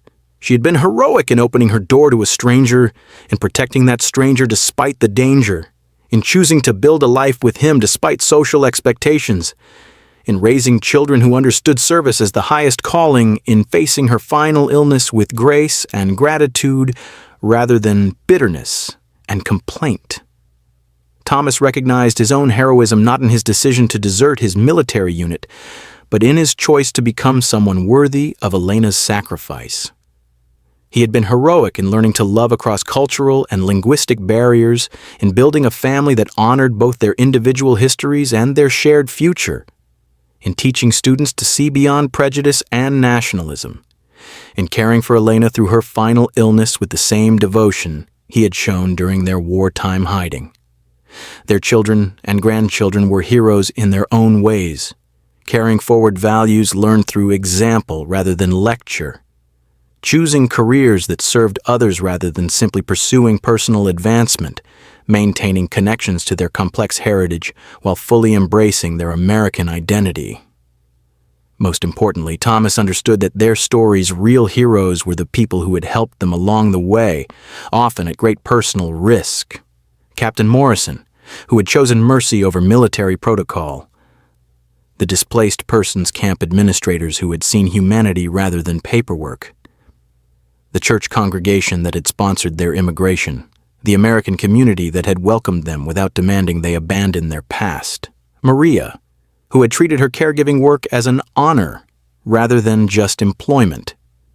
These reflections filled Thomas's final entries in his memoir as he prepared to conclude a writing project that had consumed 3 years of his widowhood. The book would end not with their deaths, but with their legacy. Not with conclusions, but with questions for future generations to consider. Not with answers, but with examples of how ordinary people could choose extraordinary love when circumstances demanded impossible decisions. Thomas's 80th birthday had marked not an ending, but a beginning. The beginning of his transformation from keeper of personal memories to curator of universal truths about human nature. The beginning of his final role as teacher, sharing lessons learned through suffering and joy in equal measure. The beginning of his preparation for reunion with Elena, confident that their love story would continue influencing people long after its original authors had moved beyond the need for words to express what they had learned about choosing hope in a world that offered every reason for despair. The book's publication brought Thomas a kind of recognition he had never sought but found deeply meaningful. Reviews appeared in academic journals and popular magazines alike, praising the memoir not for its dramatic wartime episodes but for its honest exploration of how love could survive moral complexity. Readers wrote letters describing how the story had helped them understand their own family histories, their own difficult choices, their own struggles to maintain compassion in harsh circumstances. One letter particularly moved Thomas. It came from a young woman whose grandmother had been a German war bride, married to an American soldier after the conflict ended. For decades, the family had carried shame about this union, viewing it as collaboration with former enemies. Reading about Elena and Thomas had helped them understand that love could transcend political boundaries without betraying fundamental values. The woman wrote that her grandmother had finally begun sharing her own story after reading theirs. Another correspondence arrived from a high school teacher in California who had begun using excerpts from the memoir in his history classes. Students who had previously seen World War II in simple terms of good versus evil were grappling with more nuanced questions about individual responsibility, moral courage, and the complexity of human behavior during crisis. The teacher reported that these discussions had improved his students' ability to analyze contemporary conflicts with greater sophistication. Thomas found himself invited to speak at universities, libraries, and community centers across the country. Despite his advanced age and declining physical strength, he accepted many of these invitations because he recognized them as opportunities to continue the teaching that had defined his life's work. Each presentation was different, shaped by the questions his audiences asked and the contemporary issues they faced. Speaking to college students, Thomas often found himself discussing immigration policy and refugee rights. Young people who had grown up during periods of relative peace struggled to understand how ordinary citizens could support policies that separated families or denied sanctuary to desperate people. Thomas would remind them that such policies succeeded only when populations chose fear over empathy, when people forgot that refugees were individuals with stories rather than statistics to be managed. At community centers in diverse neighborhoods, Thomas encountered audiences dealing with their own integration challenges. Recent immigrants who felt caught between preserving their heritage and adapting to American culture found guidance in his description of how he and Elena had navigated similar tensions. They learned that successful integration did not require abandoning their past, but rather finding ways to honor their origins while embracing their future. Religious congregations invited Thomas to speak about faith during adversity, though he always clarified that his and Elena's story was not specifically about religious belief, but about fundamental human values that transcended any particular faith tradition. He would explain that their survival had depended not on divine intervention, but on human choices to extend mercy when hatred seemed more reasonable, to offer help when self-preservation seemed more prudent. The most challenging presentations came at military academies and veterans organizations, where Thomas addressed audiences that included people who had served in uniform during various conflicts. His discussion of desertion as a moral choice rather than cowardice generated intense debate, forcing participants to examine their own understanding of duty, honor, and individual conscience. Thomas never advocated for desertion as a general principle, but he insisted that individuals must retain the right to refuse participation in actions they considered fundamentally wrong. He would describe his own anguish at abandoning his unit, his recognition that his decision had potentially endangered his fellow soldiers, and his ongoing struggle to balance personal integrity with collective responsibility. These military audiences often included veterans who had faced similar moral dilemmas during their own service. Some had followed orders they later regretted. Others had found ways to maintain their principles while fulfilling their duties. Still others had chosen paths similar to Thomas's, leaving military service when they could no longer reconcile their conscience with their obligations. The conversations that followed these presentations were among the most intense of Thomas's speaking career. Veterans would share stories they had never told their families, describing moments when they had been forced to choose between official orders and personal values. The room would fill with recognition as people realized they were not alone in carrying the weight of impossible wartime decisions. One particularly moving encounter occurred after a presentation at a veterans hospital. An elderly man approached Thomas with tears streaming down his face, explaining that he had deserted his unit during the Korean War and had lived with shame about that decision for over 60 years. Hearing Thomas speak about conscience as a form of courage rather than weakness had lifted a burden the man had carried in isolation his entire adult life. These interactions reminded Thomas why he had agreed to share their story publicly despite his preference for privacy. Every person who found comfort, guidance, or understanding through their experiences validated the pain Elena had endured, the guilt they had both carried, and the love they had chosen to build despite impossible circumstances. As Thomas entered his 82nd year, his health began declining more rapidly. The travel required for speaking engagements became increasingly difficult, and his family grew concerned about the toll these commitments were taking on his remaining strength. But Thomas insisted on maintaining his schedule as long as physically possible, understanding that each presentation might be his last opportunity to share the lessons he and Elena had learned.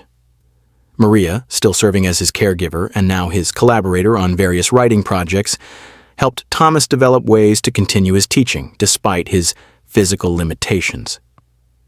They began conducting video interviews that could be shared with schools and organizations unable to arrange in-person visits.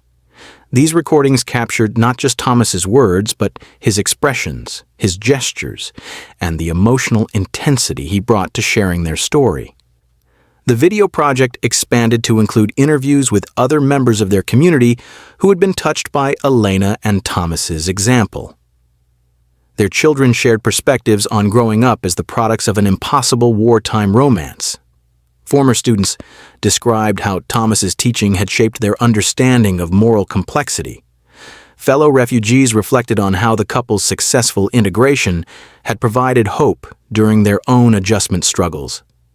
What emerged from these recordings was a comprehensive portrait of how one love story had rippled outward through multiple generations and communities, influencing countless individual decisions about how to treat strangers, how to respond to difference, how to choose compassion over fear in daily encounters with difficulty. Thomas also began corresponding with filmmakers, historians, and educators who wanted to use their story in various projects.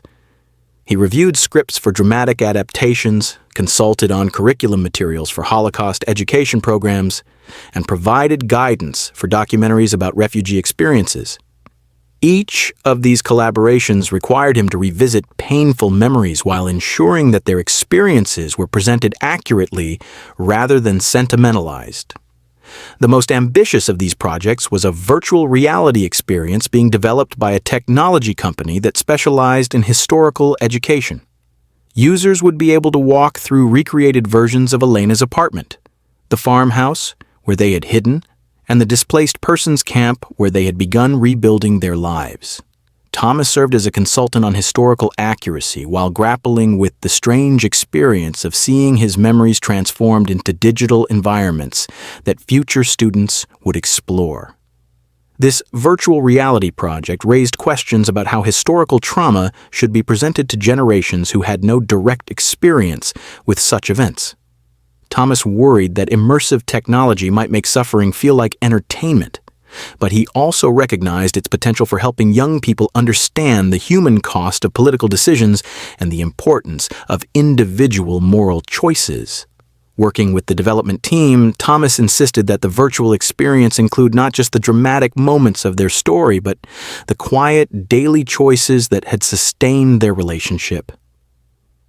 Users would witness Elena mending Thomas's clothes by candlelight, see them sharing meager meals while discussing their dreams for the future, observe the small acts of tenderness that had made love possible even in impossible circumstances. The project also included interactive elements that forced users to make the kinds of moral decisions Elena and Thomas had faced. Should you help a stranger who might endanger your family? How do you weigh individual conscience against collective duty? When does survival require compromising your principles? These scenarios had no correct answers, but engaging with them helped users understand the complexity of human behavior during crisis. Thomas's involvement with these various educational projects reflected his evolution from survivor to teacher to legacy curator. He understood that his remaining time was limited and felt responsible for ensuring that the lessons he and Elena had learned would continue influencing people long after he was gone. Each interview, each consultation, each review of educational materials represented another deposit in an account that would pay dividends for generations. The work was exhausting, but also energizing. Thomas found that sharing their story gave meaning to his continued existence after Elena's death. Rather than simply waiting for his own end, he was actively contributing to conversations about human nature, moral courage, and the possibility of love transcending hatred. This sense of purpose sustained him through the physical discomfort and emotional difficulty of his final years. His family watched this process with admiration and concern. They were proud of their father's dedication to preserving important historical lessons, but they worried about the toll his commitment was taking on his health and happiness. Thomas seemed driven by an urgency they did not fully understand, as though he were racing against time to complete some essential task.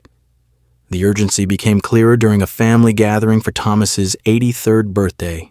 Surrounded by children and grandchildren, he spoke about his growing sense that Elena was waiting for him somewhere, just beyond his ability to perceive. He described dreams in which she appeared not as the elderly woman ravaged by dementia, but as the young seamstress who had opened her door to a desperate stranger decades earlier. These dreams, Thomas explained, felt more real than his waking hours. In them, he and Elena would walk through gardens filled with the roses she had always loved, discussing their children's accomplishments and their grandchildren's futures. They would revisit decisions they had made during the war, but without the weight of guilt and uncertainty that had shadowed those memories during their earthly life together. Thomas's description of these dreams comforted his family while also preparing them for what seemed to be approaching. He was not afraid of death, but eager for reunion. His primary concern was ensuring that their story would continue serving its intended purpose of helping other people navigate moral complexity with courage and compassion. This concern led Thomas to make final arrangements for the various educational projects that would survive him. He established a foundation to oversee the use of their story in academic settings, ensuring that future adaptations would maintain historical accuracy and moral nuance. He recorded video messages to be played at future conferences and educational events, sharing final thoughts about the lessons their experiences offered for contemporary challenges. Most importantly, Thomas completed a series of letters addressed to his grandchildren's children, the great-grandchildren he would never meet, but whose lives would be shaped by the choices he and Elena had made during those desperate months of hiding. These letters explored themes that had defined his understanding of human nature, the importance of choosing connection over division, the possibility of love transcending artificial boundaries, the responsibility each generation bore for creating a more compassionate world. The letters revealed Thomas at his most philosophical, drawing connections between their personal story and universal questions about human nature. He wrote about the paradox that their greatest happiness had emerged from their most difficult circumstances, that their deepest love had been forged under conditions that should have made such love impossible. He explored the mystery of how ordinary people could become capable of extraordinary moral courage when circumstances demanded it, suggesting that such capacity existed in everyone, but required crisis to reveal itself. He reflected on the responsibility that came with survival, the obligation to use unearned time for purposes that honored those who had not been so fortunate. These final writings showed Thomas grappling with questions that had no definitive answers but demanded lifelong consideration. How do you forgive yourself for choices that caused others to suffer, even when those choices were necessary for greater good?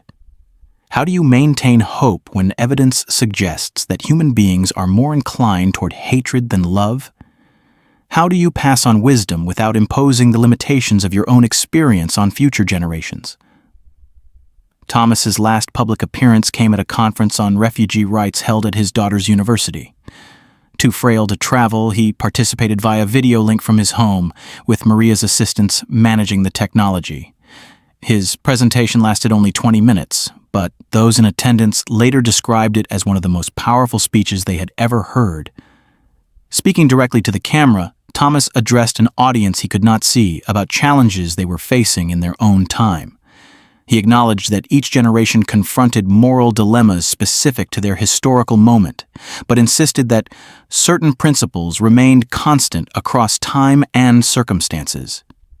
The choice between fear and compassion, between self-interest and service to others, between hatred and love, appeared in different forms but required the same fundamental courage to navigate correctly. He concluded his presentation with a message that summarized everything he and Elena had learned through their impossible journey from enemies to lovers to family to legacy. They had discovered, he said, that love was not a feeling, but a decision renewed daily through countless small choices. They had learned that courage was not the absence of fear, but the commitment to act rightly despite being afraid. Most importantly, they had proven that ordinary people could choose extraordinary compassion when the world offered every reason for despair. The conference audience responded with a standing ovation that lasted several minutes, but Thomas could not see their appreciation through the video connection. What mattered to him was not their applause, but their understanding. He had delivered his final public message about the possibility of choosing love in a world that seemed determined to make such choices impossible. 2 weeks after the conference, Thomas suffered a stroke that left him unable to speak clearly but apparently conscious and aware of his surroundings. His family gathered at his bedside, taking turns reading from the memoir he had spent his final years completing. They shared stories about Elena, about their childhood memories, about the ways their parents' example had shaped their own understanding of what it meant to live with purpose and integrity. Thomas's granddaughter read aloud from the letters Elena had written to their children over the years, sharing her wisdom about marriage, family, and the importance of choosing love even when it seemed impossible. As she read Elena's words about courage being the decision to act rightly despite being afraid, Thomas's eyes seemed to focus with recognition and approval. On his final evening, Thomas's son sat beside his bed reading from the poetry collection that had sustained his father during those months of hiding with Elena. The verses about love transcending boundaries, about hope surviving in darkness, about the possibility of finding beauty even in the midst of suffering, filled the quiet room where Thomas was preparing for his own transition, from survivor to memory. Thomas died peacefully just before dawn, with his family surrounding him and Elena's photograph visible on the bedside table, where he could see it with his final glance. His last gesture was reaching toward that photograph, as though Elena were extending her hand to guide him toward whatever reunion awaited them beyond the limitations of earthly existence. The funeral drew even larger crowds than Elena's service had attracted. People came from across the country to honor a man whose story had touched their understanding of human possibility. Former students, fellow refugees, colleagues from his teaching career, and strangers who had been moved by their documentary or memoir filled the church and spilled onto the surrounding streets. The service featured readings from Thomas's writings, performances of music he and Elena had loved, and testimonials from people whose lives had been changed by their example. Their daughter delivered a eulogy that captured both her parents' individual contributions and their collective legacy of choosing love over fear in circumstances that would have excused hatred. She concluded by reading from the final entry in Thomas's memoir, written just days before his stroke. In it, he had reflected on the extraordinary privilege of having lived long enough to see their impossible wartime romance transformed into a source of hope for people facing their own moral challenges. He wrote about his gratitude for every day beyond their original expectations, for children who had grown into compassionate adults, for grandchildren who carried forward their values, and for a community that had embraced their story as part of its own heritage. Most movingly, Thomas had written about his anticipation of reuniting with Elena, not in some vague spiritual sense, but in the specific hope that whatever came after death would allow them to continue the conversation they had begun when he knocked on her door during that desperate November evening so many decades earlier. He imagined them walking together through gardens filled with roses, finally free from the weight of impossible choices, able to love without fear of discovery or separation. The memorial service concluded with the dedication of a scholarship fund established in Elena and Thomas's honor. The fund would support refugee students pursuing higher education, ensuring that their story would continue creating practical opportunities for people facing challenges similar to those their family had once encountered. As mourners filed past the casket, many paused to leave small tokens of remembrance. Former students left apples, the traditional gift for teachers. Fellow refugees left photographs of their own families now successfully integrated into American communities. Strangers left flowers and handwritten notes describing how the couple's story had influenced their own understanding of moral courage. The cemetery where Thomas was buried beside Elena overlooked a garden maintained by the local refugee resettlement organization. Roses bloomed there year-round, tended by volunteers who included many of the families Elena and Thomas had helped welcome to their community over the years.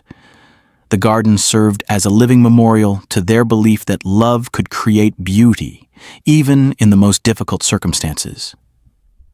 In the weeks following Thomas's death, his family began receiving letters from around the world. People shared stories of how Elena and Thomas's example had influenced their own choices, their own relationships, their own understanding of what it meant to be human in an often inhuman world. These letters revealed the true scope of their legacy, extending far beyond their immediate community to touch lives they had never known existed. A teacher in Japan wrote about using their story to help students understand the moral complexity of wartime behavior. A social worker in Canada described how their example had inspired her work with refugee families. A young couple in Australia explained how reading about Elena and Thomas's enduring love had helped them navigate difficulties in their own marriage. These responses confirmed what Thomas had hoped during his final years, that their personal story had become something larger than individual experience, a testament to human possibility that would continue influencing people long after its original authors had moved beyond the need for recognition or gratitude. The various educational projects Thomas had supported before his death continued developing under the guidance of the foundation he had established. The virtual reality experience was completed and began appearing in schools and museums, allowing new generations to explore the moral landscape Elena and Thomas had navigated. The curriculum materials based on their story were adopted by educators seeking to help students understand the complexity of human behavior during crisis. Most significantly, their memoir was translated into dozens of languages and began appearing in countries where people faced contemporary versions of the moral dilemmas Elena and Thomas had encountered. Readers in refugee camps found hope in their story of successful resettlement. Families separated by conflict discovered models for maintaining love across seemingly impossible barriers. Young people struggling with questions of identity and belonging found guidance in their example of honoring the past while embracing the future. The book's success generated funding for expanded refugee assistance programs, fulfilling Thomas's vision that their story should create practical help rather than merely emotional inspiration. Scholarships were established, resettlement services were expanded, and advocacy programs were strengthened, all supported by proceeds from sharing Elena and Thomas's journey from impossible love to enduring legacy. Their children and grandchildren found themselves serving as custodians of a story that belonged not just to their family, but to anyone seeking to understand how ordinary people could choose extraordinary compassion when circumstances offered every excuse for hatred. They spoke at schools and conferences, participated in documentary projects, and maintained the various educational initiatives their parents had begun. But they also preserved the private aspects of Elena and Thomas's legacy, the family traditions and personal memories that would never be shared with the public. They tended the garden Elena had planted, maintained the recipes she had perfected, and continued the Sunday dinners where multiple generations gathered to discuss current events with the moral sophistication their grandparents had modeled. The great-grandchildren Thomas had addressed in his final letters began arriving, children who would grow up knowing their family's story as naturally as other children learned fairy tales. These newest members of the family would inherit not just genetic material, but moral expectations, understanding from their earliest years that they carried responsibility for continuing a legacy of choosing love over fear, hope over despair, connection over division. As seasons passed and the immediate grief of Thomas's death gave way to celebration of his and Elena's enduring influence, their story settled into its permanent place in the ongoing human conversation about moral courage, individual responsibility, and the possibility of love transcending hatred. They had proven through their choices that ordinary people could create extraordinary beauty even in the darkest circumstances. That love was indeed stronger than fear when individuals possessed the courage to act on that belief. Their impossible romance had become possible inspiration. Their wartime survival had transformed into peacetime wisdom, and their personal happiness had evolved into universal hope for anyone facing circumstances that demanded choosing between fear and compassion, between self-interest and service to others, between the easy path of hatred and the difficult journey of love. Elena and Thomas had knocked on history's door as desperate strangers and entered as teachers whose lessons would influence generations they would never meet, in circumstances they could never imagine. Long after their voices had joined the chorus of those who had chosen love when the world offered every reason for despair. Their story would continue, carried forward by everyone who heard it and chose to believe that such love remained possible, such courage remained accessible, such hope remained reasonable, even in humanity's darkest hours. Years turned to decades, and Elena and Thomas's story continued rippling through communities they had never imagined reaching. Their great-grandchildren grew into young adults who carried their ancestors' wisdom into a world facing new forms of division and hatred.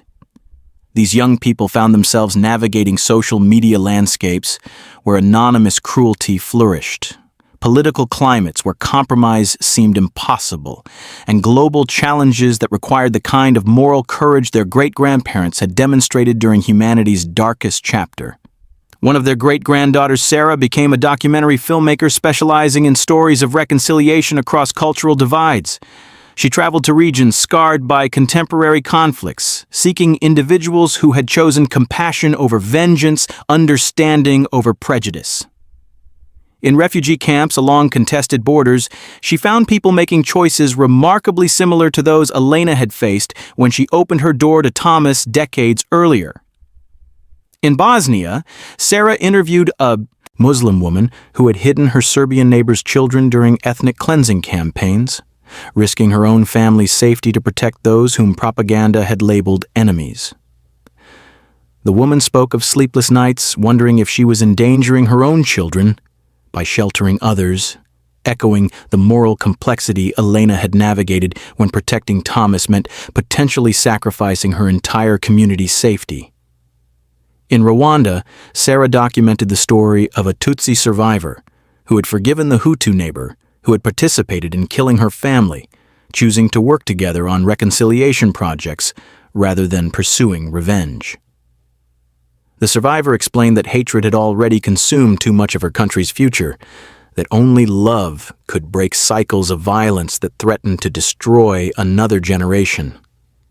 These contemporary stories revealed patterns that transcended specific historical moments or geographical locations.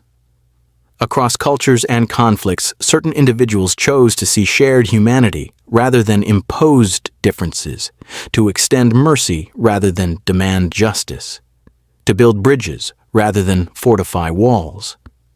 Sarah's documentaries captured these choices not as saintly exceptions, but as accessible possibilities available to anyone willing to risk comfort for conscience. Her work brought her to the attention of international peace organizations seeking to understand how reconciliation happened at individual levels before becoming possible at societal scales. Sarah found herself consulting on conflict resolution programs, sharing insights gained from studying her great-grandparents' story alongside dozens of similar accounts of love transcending hatred in impossible circumstances. The patterns she identified became the foundation for educational programs designed to help people recognize opportunities for choosing compassion in their own daily encounters with difference. These programs used Elena and Thomas's story as one example among many, demonstrating that moral courage was not limited to dramatic wartime circumstances, but could be practiced in routine interactions with neighbors, colleagues, and strangers who belonged to different communities. Meanwhile, Sarah's cousin Michael had become a pediatric psychiatrist specializing in treating children traumatized by violence and displacement. His gentle approach with young patients reflected his understanding of how trauma could be transmitted across generations, how healing required patience and consistent demonstration that the world contained sources of safety as well as danger. Michael's waiting room displayed photographs from around the world showing children at play, reminding his young patients that childhood joy existed even in places touched by conflict. Among these images was a photograph Thomas had taken of Elena teaching their daughter to tend roses in their American garden, capturing a moment of ordinary happiness that had emerged from extraordinary suffering. The Phi children. Michael treated often carried wounds invisible to casual observation. They flinched at unexpected sounds, struggled to trust adult promises of protection, and sometimes spoke of nightmares featuring shadowy figures who meant them harm. Michael recognized in these symptoms echoes of the anxiety his great-grandfather had described experiencing decades after the war ended, the hypervigilance that survived long after actual danger had passed. His treatment approach emphasized creating environments where children could experience safety without having their past trauma dismissed or minimized. He understood that healing required acknowledging what had been lost while nurturing hope for what remained possible. This balance reflected lessons passed down through family stories about how Elena and Thomas had honored their wartime losses while building meaningful lives focused on future possibility rather than past pain. Michael often found himself working with refugee children whose families had made desperate journeys seeking sanctuary in America. These young patients reminded him of the courage required not just for initial escape, but for the long process of adaptation that followed. He saw how children absorbed their parents' anxiety about acceptance, their uncertainty about whether this new country would prove truly welcoming or merely temporarily tolerant. Through his work, Michael discovered that healing from displacement trauma required more than individual therapy. Children needed to see their families thriving, their communities embracing them, their new society offering genuine opportunities for belonging. He began organizing community events where established families could meet newly arrived refugees, creating connections that helped both groups understand their shared hopes for children's futures. These gatherings often took place in the community center where Elena had once taught citizenship classes. The same building where Thomas's 80th birthday celebration had brought together people from dozens of countries. The continuity felt intentional, as though Elena and Thomas's legacy was actively shaping opportunities for new generations of displaced families to experience welcome rather than suspicion. The center's walls now displayed a permanent exhibition about immigration to their community over the past century. Elena and Thomas's story occupied one section, but visitors could also learn about Irish families fleeing famine, Italian workers seeking economic opportunity, Jewish refugees escaping persecution, Vietnamese boat people starting over after war, and contemporary arrivals from Syria, Somalia, and Central America. This historical perspective helped longtime residents understand that their community had always been shaped by people seeking better lives, that diversity was not a recent challenge but a long-standing source of strength. Children attending Michael's community events could see their own families, experiences reflected in stories spanning generations, understanding that successful integration was an ongoing American tradition rather than an unprecedented experiment. The exhibition also explored how each wave of immigration had initially faced resistance before ultimately being accepted as part of the community's identity. Irish Catholics had once been viewed with suspicion by Protestant neighbors. Italian workers had faced discrimination based on stereotypes about criminality and loyalty. Jewish refugees had encountered quotas and social barriers that limited their opportunities for advancement. Yet each group had eventually found ways to contribute to community life while maintaining connections to their heritage. The exhibition showed how diversity had strengthened rather than weakened social bonds, how different traditions had enriched rather than threatened local culture, how former strangers had become neighbors and eventually friends across lines that had once seemed impossible to cross. Sarah incorporated footage from the community center exhibition into her latest documentary project, which explored how Elena and Thomas's story continued influencing their hometown decades after their deaths. She interviewed former students who had become teachers themselves, passing along Thomas's emphasis on seeing complexity rather than seeking simple answers to difficult questions. One retired educator explained how Thomas's approach had shaped her teaching of American history, helping students understand that progress had always required individuals willing to challenge unjust systems even when such challenges carried personal costs. She described classroom discussions where students grappled with moral dilemmas faced by historical figures, learning to appreciate the courage required for choosing principles over popularity. Another former student had become a social worker specializing in family reunification services, helping relatives separated by immigration policies find each other and rebuild relationships interrupted by distance and time. She credited Thomas's example with teaching her that bureaucratic obstacles should never prevent compassionate action, that creative solutions could usually be found when people committed themselves to serving human needs rather than protecting institutional convenience. Sarah also interviewed community leaders who had worked alongside Elena in various volunteer organizations over the years. They described her quiet but persistent advocacy, for policies that welcomed newcomers rather than merely tolerating their presence. Elena had understood that true integration required effort from established residents as well as arriving families, that successful communities actively created opportunities for connection rather than waiting for natural assimilation to occur. Her approach had involved practical assistance like job placement and language tutoring, but also social inclusion through shared activities that allowed people to discover common interests despite different backgrounds. Elena had organized cooking classes where women from various cultures taught each other traditional recipes, creating friendships that transcended language barriers and cultural unfamiliarity. These cooking classes had evolved into monthly international dinners that continued years after Elena's death, now organized by women whose families had once been recipients of her welcome. The dinners took place in church basements and community centers throughout the region, bringing together people who might otherwise never interact, despite living in the same neighborhoods.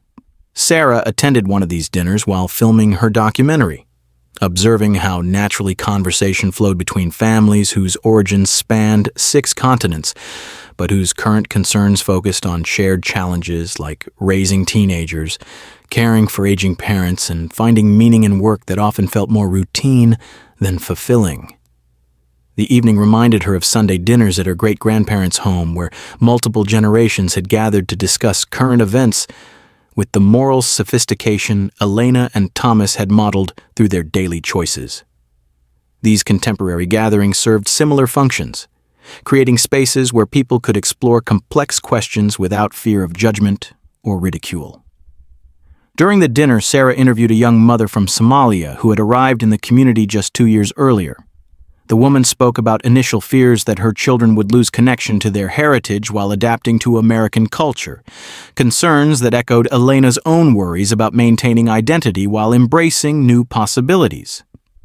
But the woman had discovered, through participation in community activities started by Elena's example, that successful integration did not require abandoning cultural roots.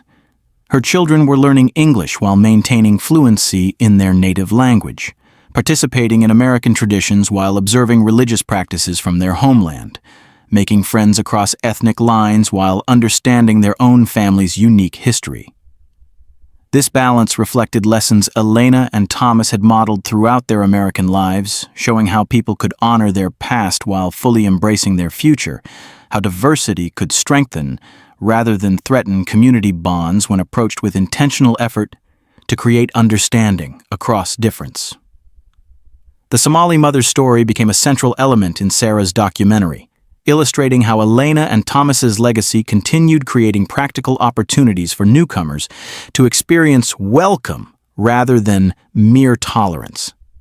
The woman's successful integration demonstrated that their great-grandparents' approach remained relevant for contemporary challenges, that choosing compassion over fear continued producing positive outcomes for entire communities. As Sarah completed her documentary, she reflected on how her great-grandparents' impossible wartime romance had evolved into ongoing inspiration for people facing their own moral challenges. Their story provided not answers but examples, not rules but models, not certainty but hope that love could indeed transcend hatred when individuals possessed courage to act on that belief despite circumstances that offered every excuse for choosing otherwise. The documentary's premiere took place in the same theater where Elena and Thomas's original film had been shown decades earlier. 4 generations of their family attended, along with community members whose lives had been touched by their legacy in various ways. The audience included refugees who had been welcomed through programs inspired by Elena's example, students who had been taught by educators influenced by Thomas's approach, and young people who had grown up hearing their story as naturally as other children learned fairy tales about courage and kindness. As the credits rolled over images of the rose garden that still bloomed behind the community center, Sarah realized that her great-grandparents had achieved something beyond their wildest dreams during those desperate months of hiding. Their love had not only survived impossible circumstances, but had created a legacy that would influence people they would never meet in situations they could never imagine. long after their own voices had joined the chorus of those who had chosen hope when the world offered every reason for despair. The film's reception confirmed that their story continued resonating with audiences facing contemporary challenges that required similar moral courage. Reviews praised the documentary not for providing easy answers, but for honestly exploring how ordinary people could choose extraordinary compassion when circumstances demanded impossible decisions about loyalty, identity, and the meaning of home. Educational institutions began incorporating Sarah's film into curricula designed to help students understand both historical and contemporary immigration experiences.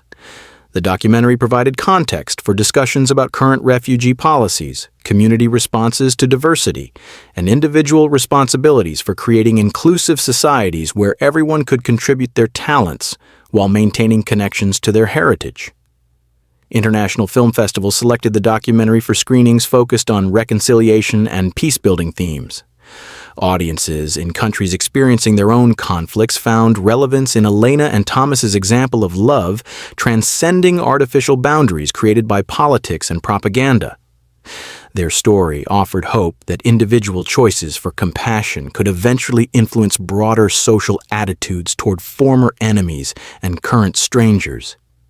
And so their story lives on, carried forward by every person who chooses to open their door to a stranger, who sees humanity in the face of fear, who believes that love can conquer even the darkest hatred.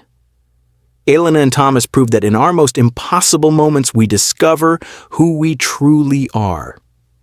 Their legacy reminds us that ordinary people can choose extraordinary courage, that hope survives when we dare to act with compassion, and that love indeed transcends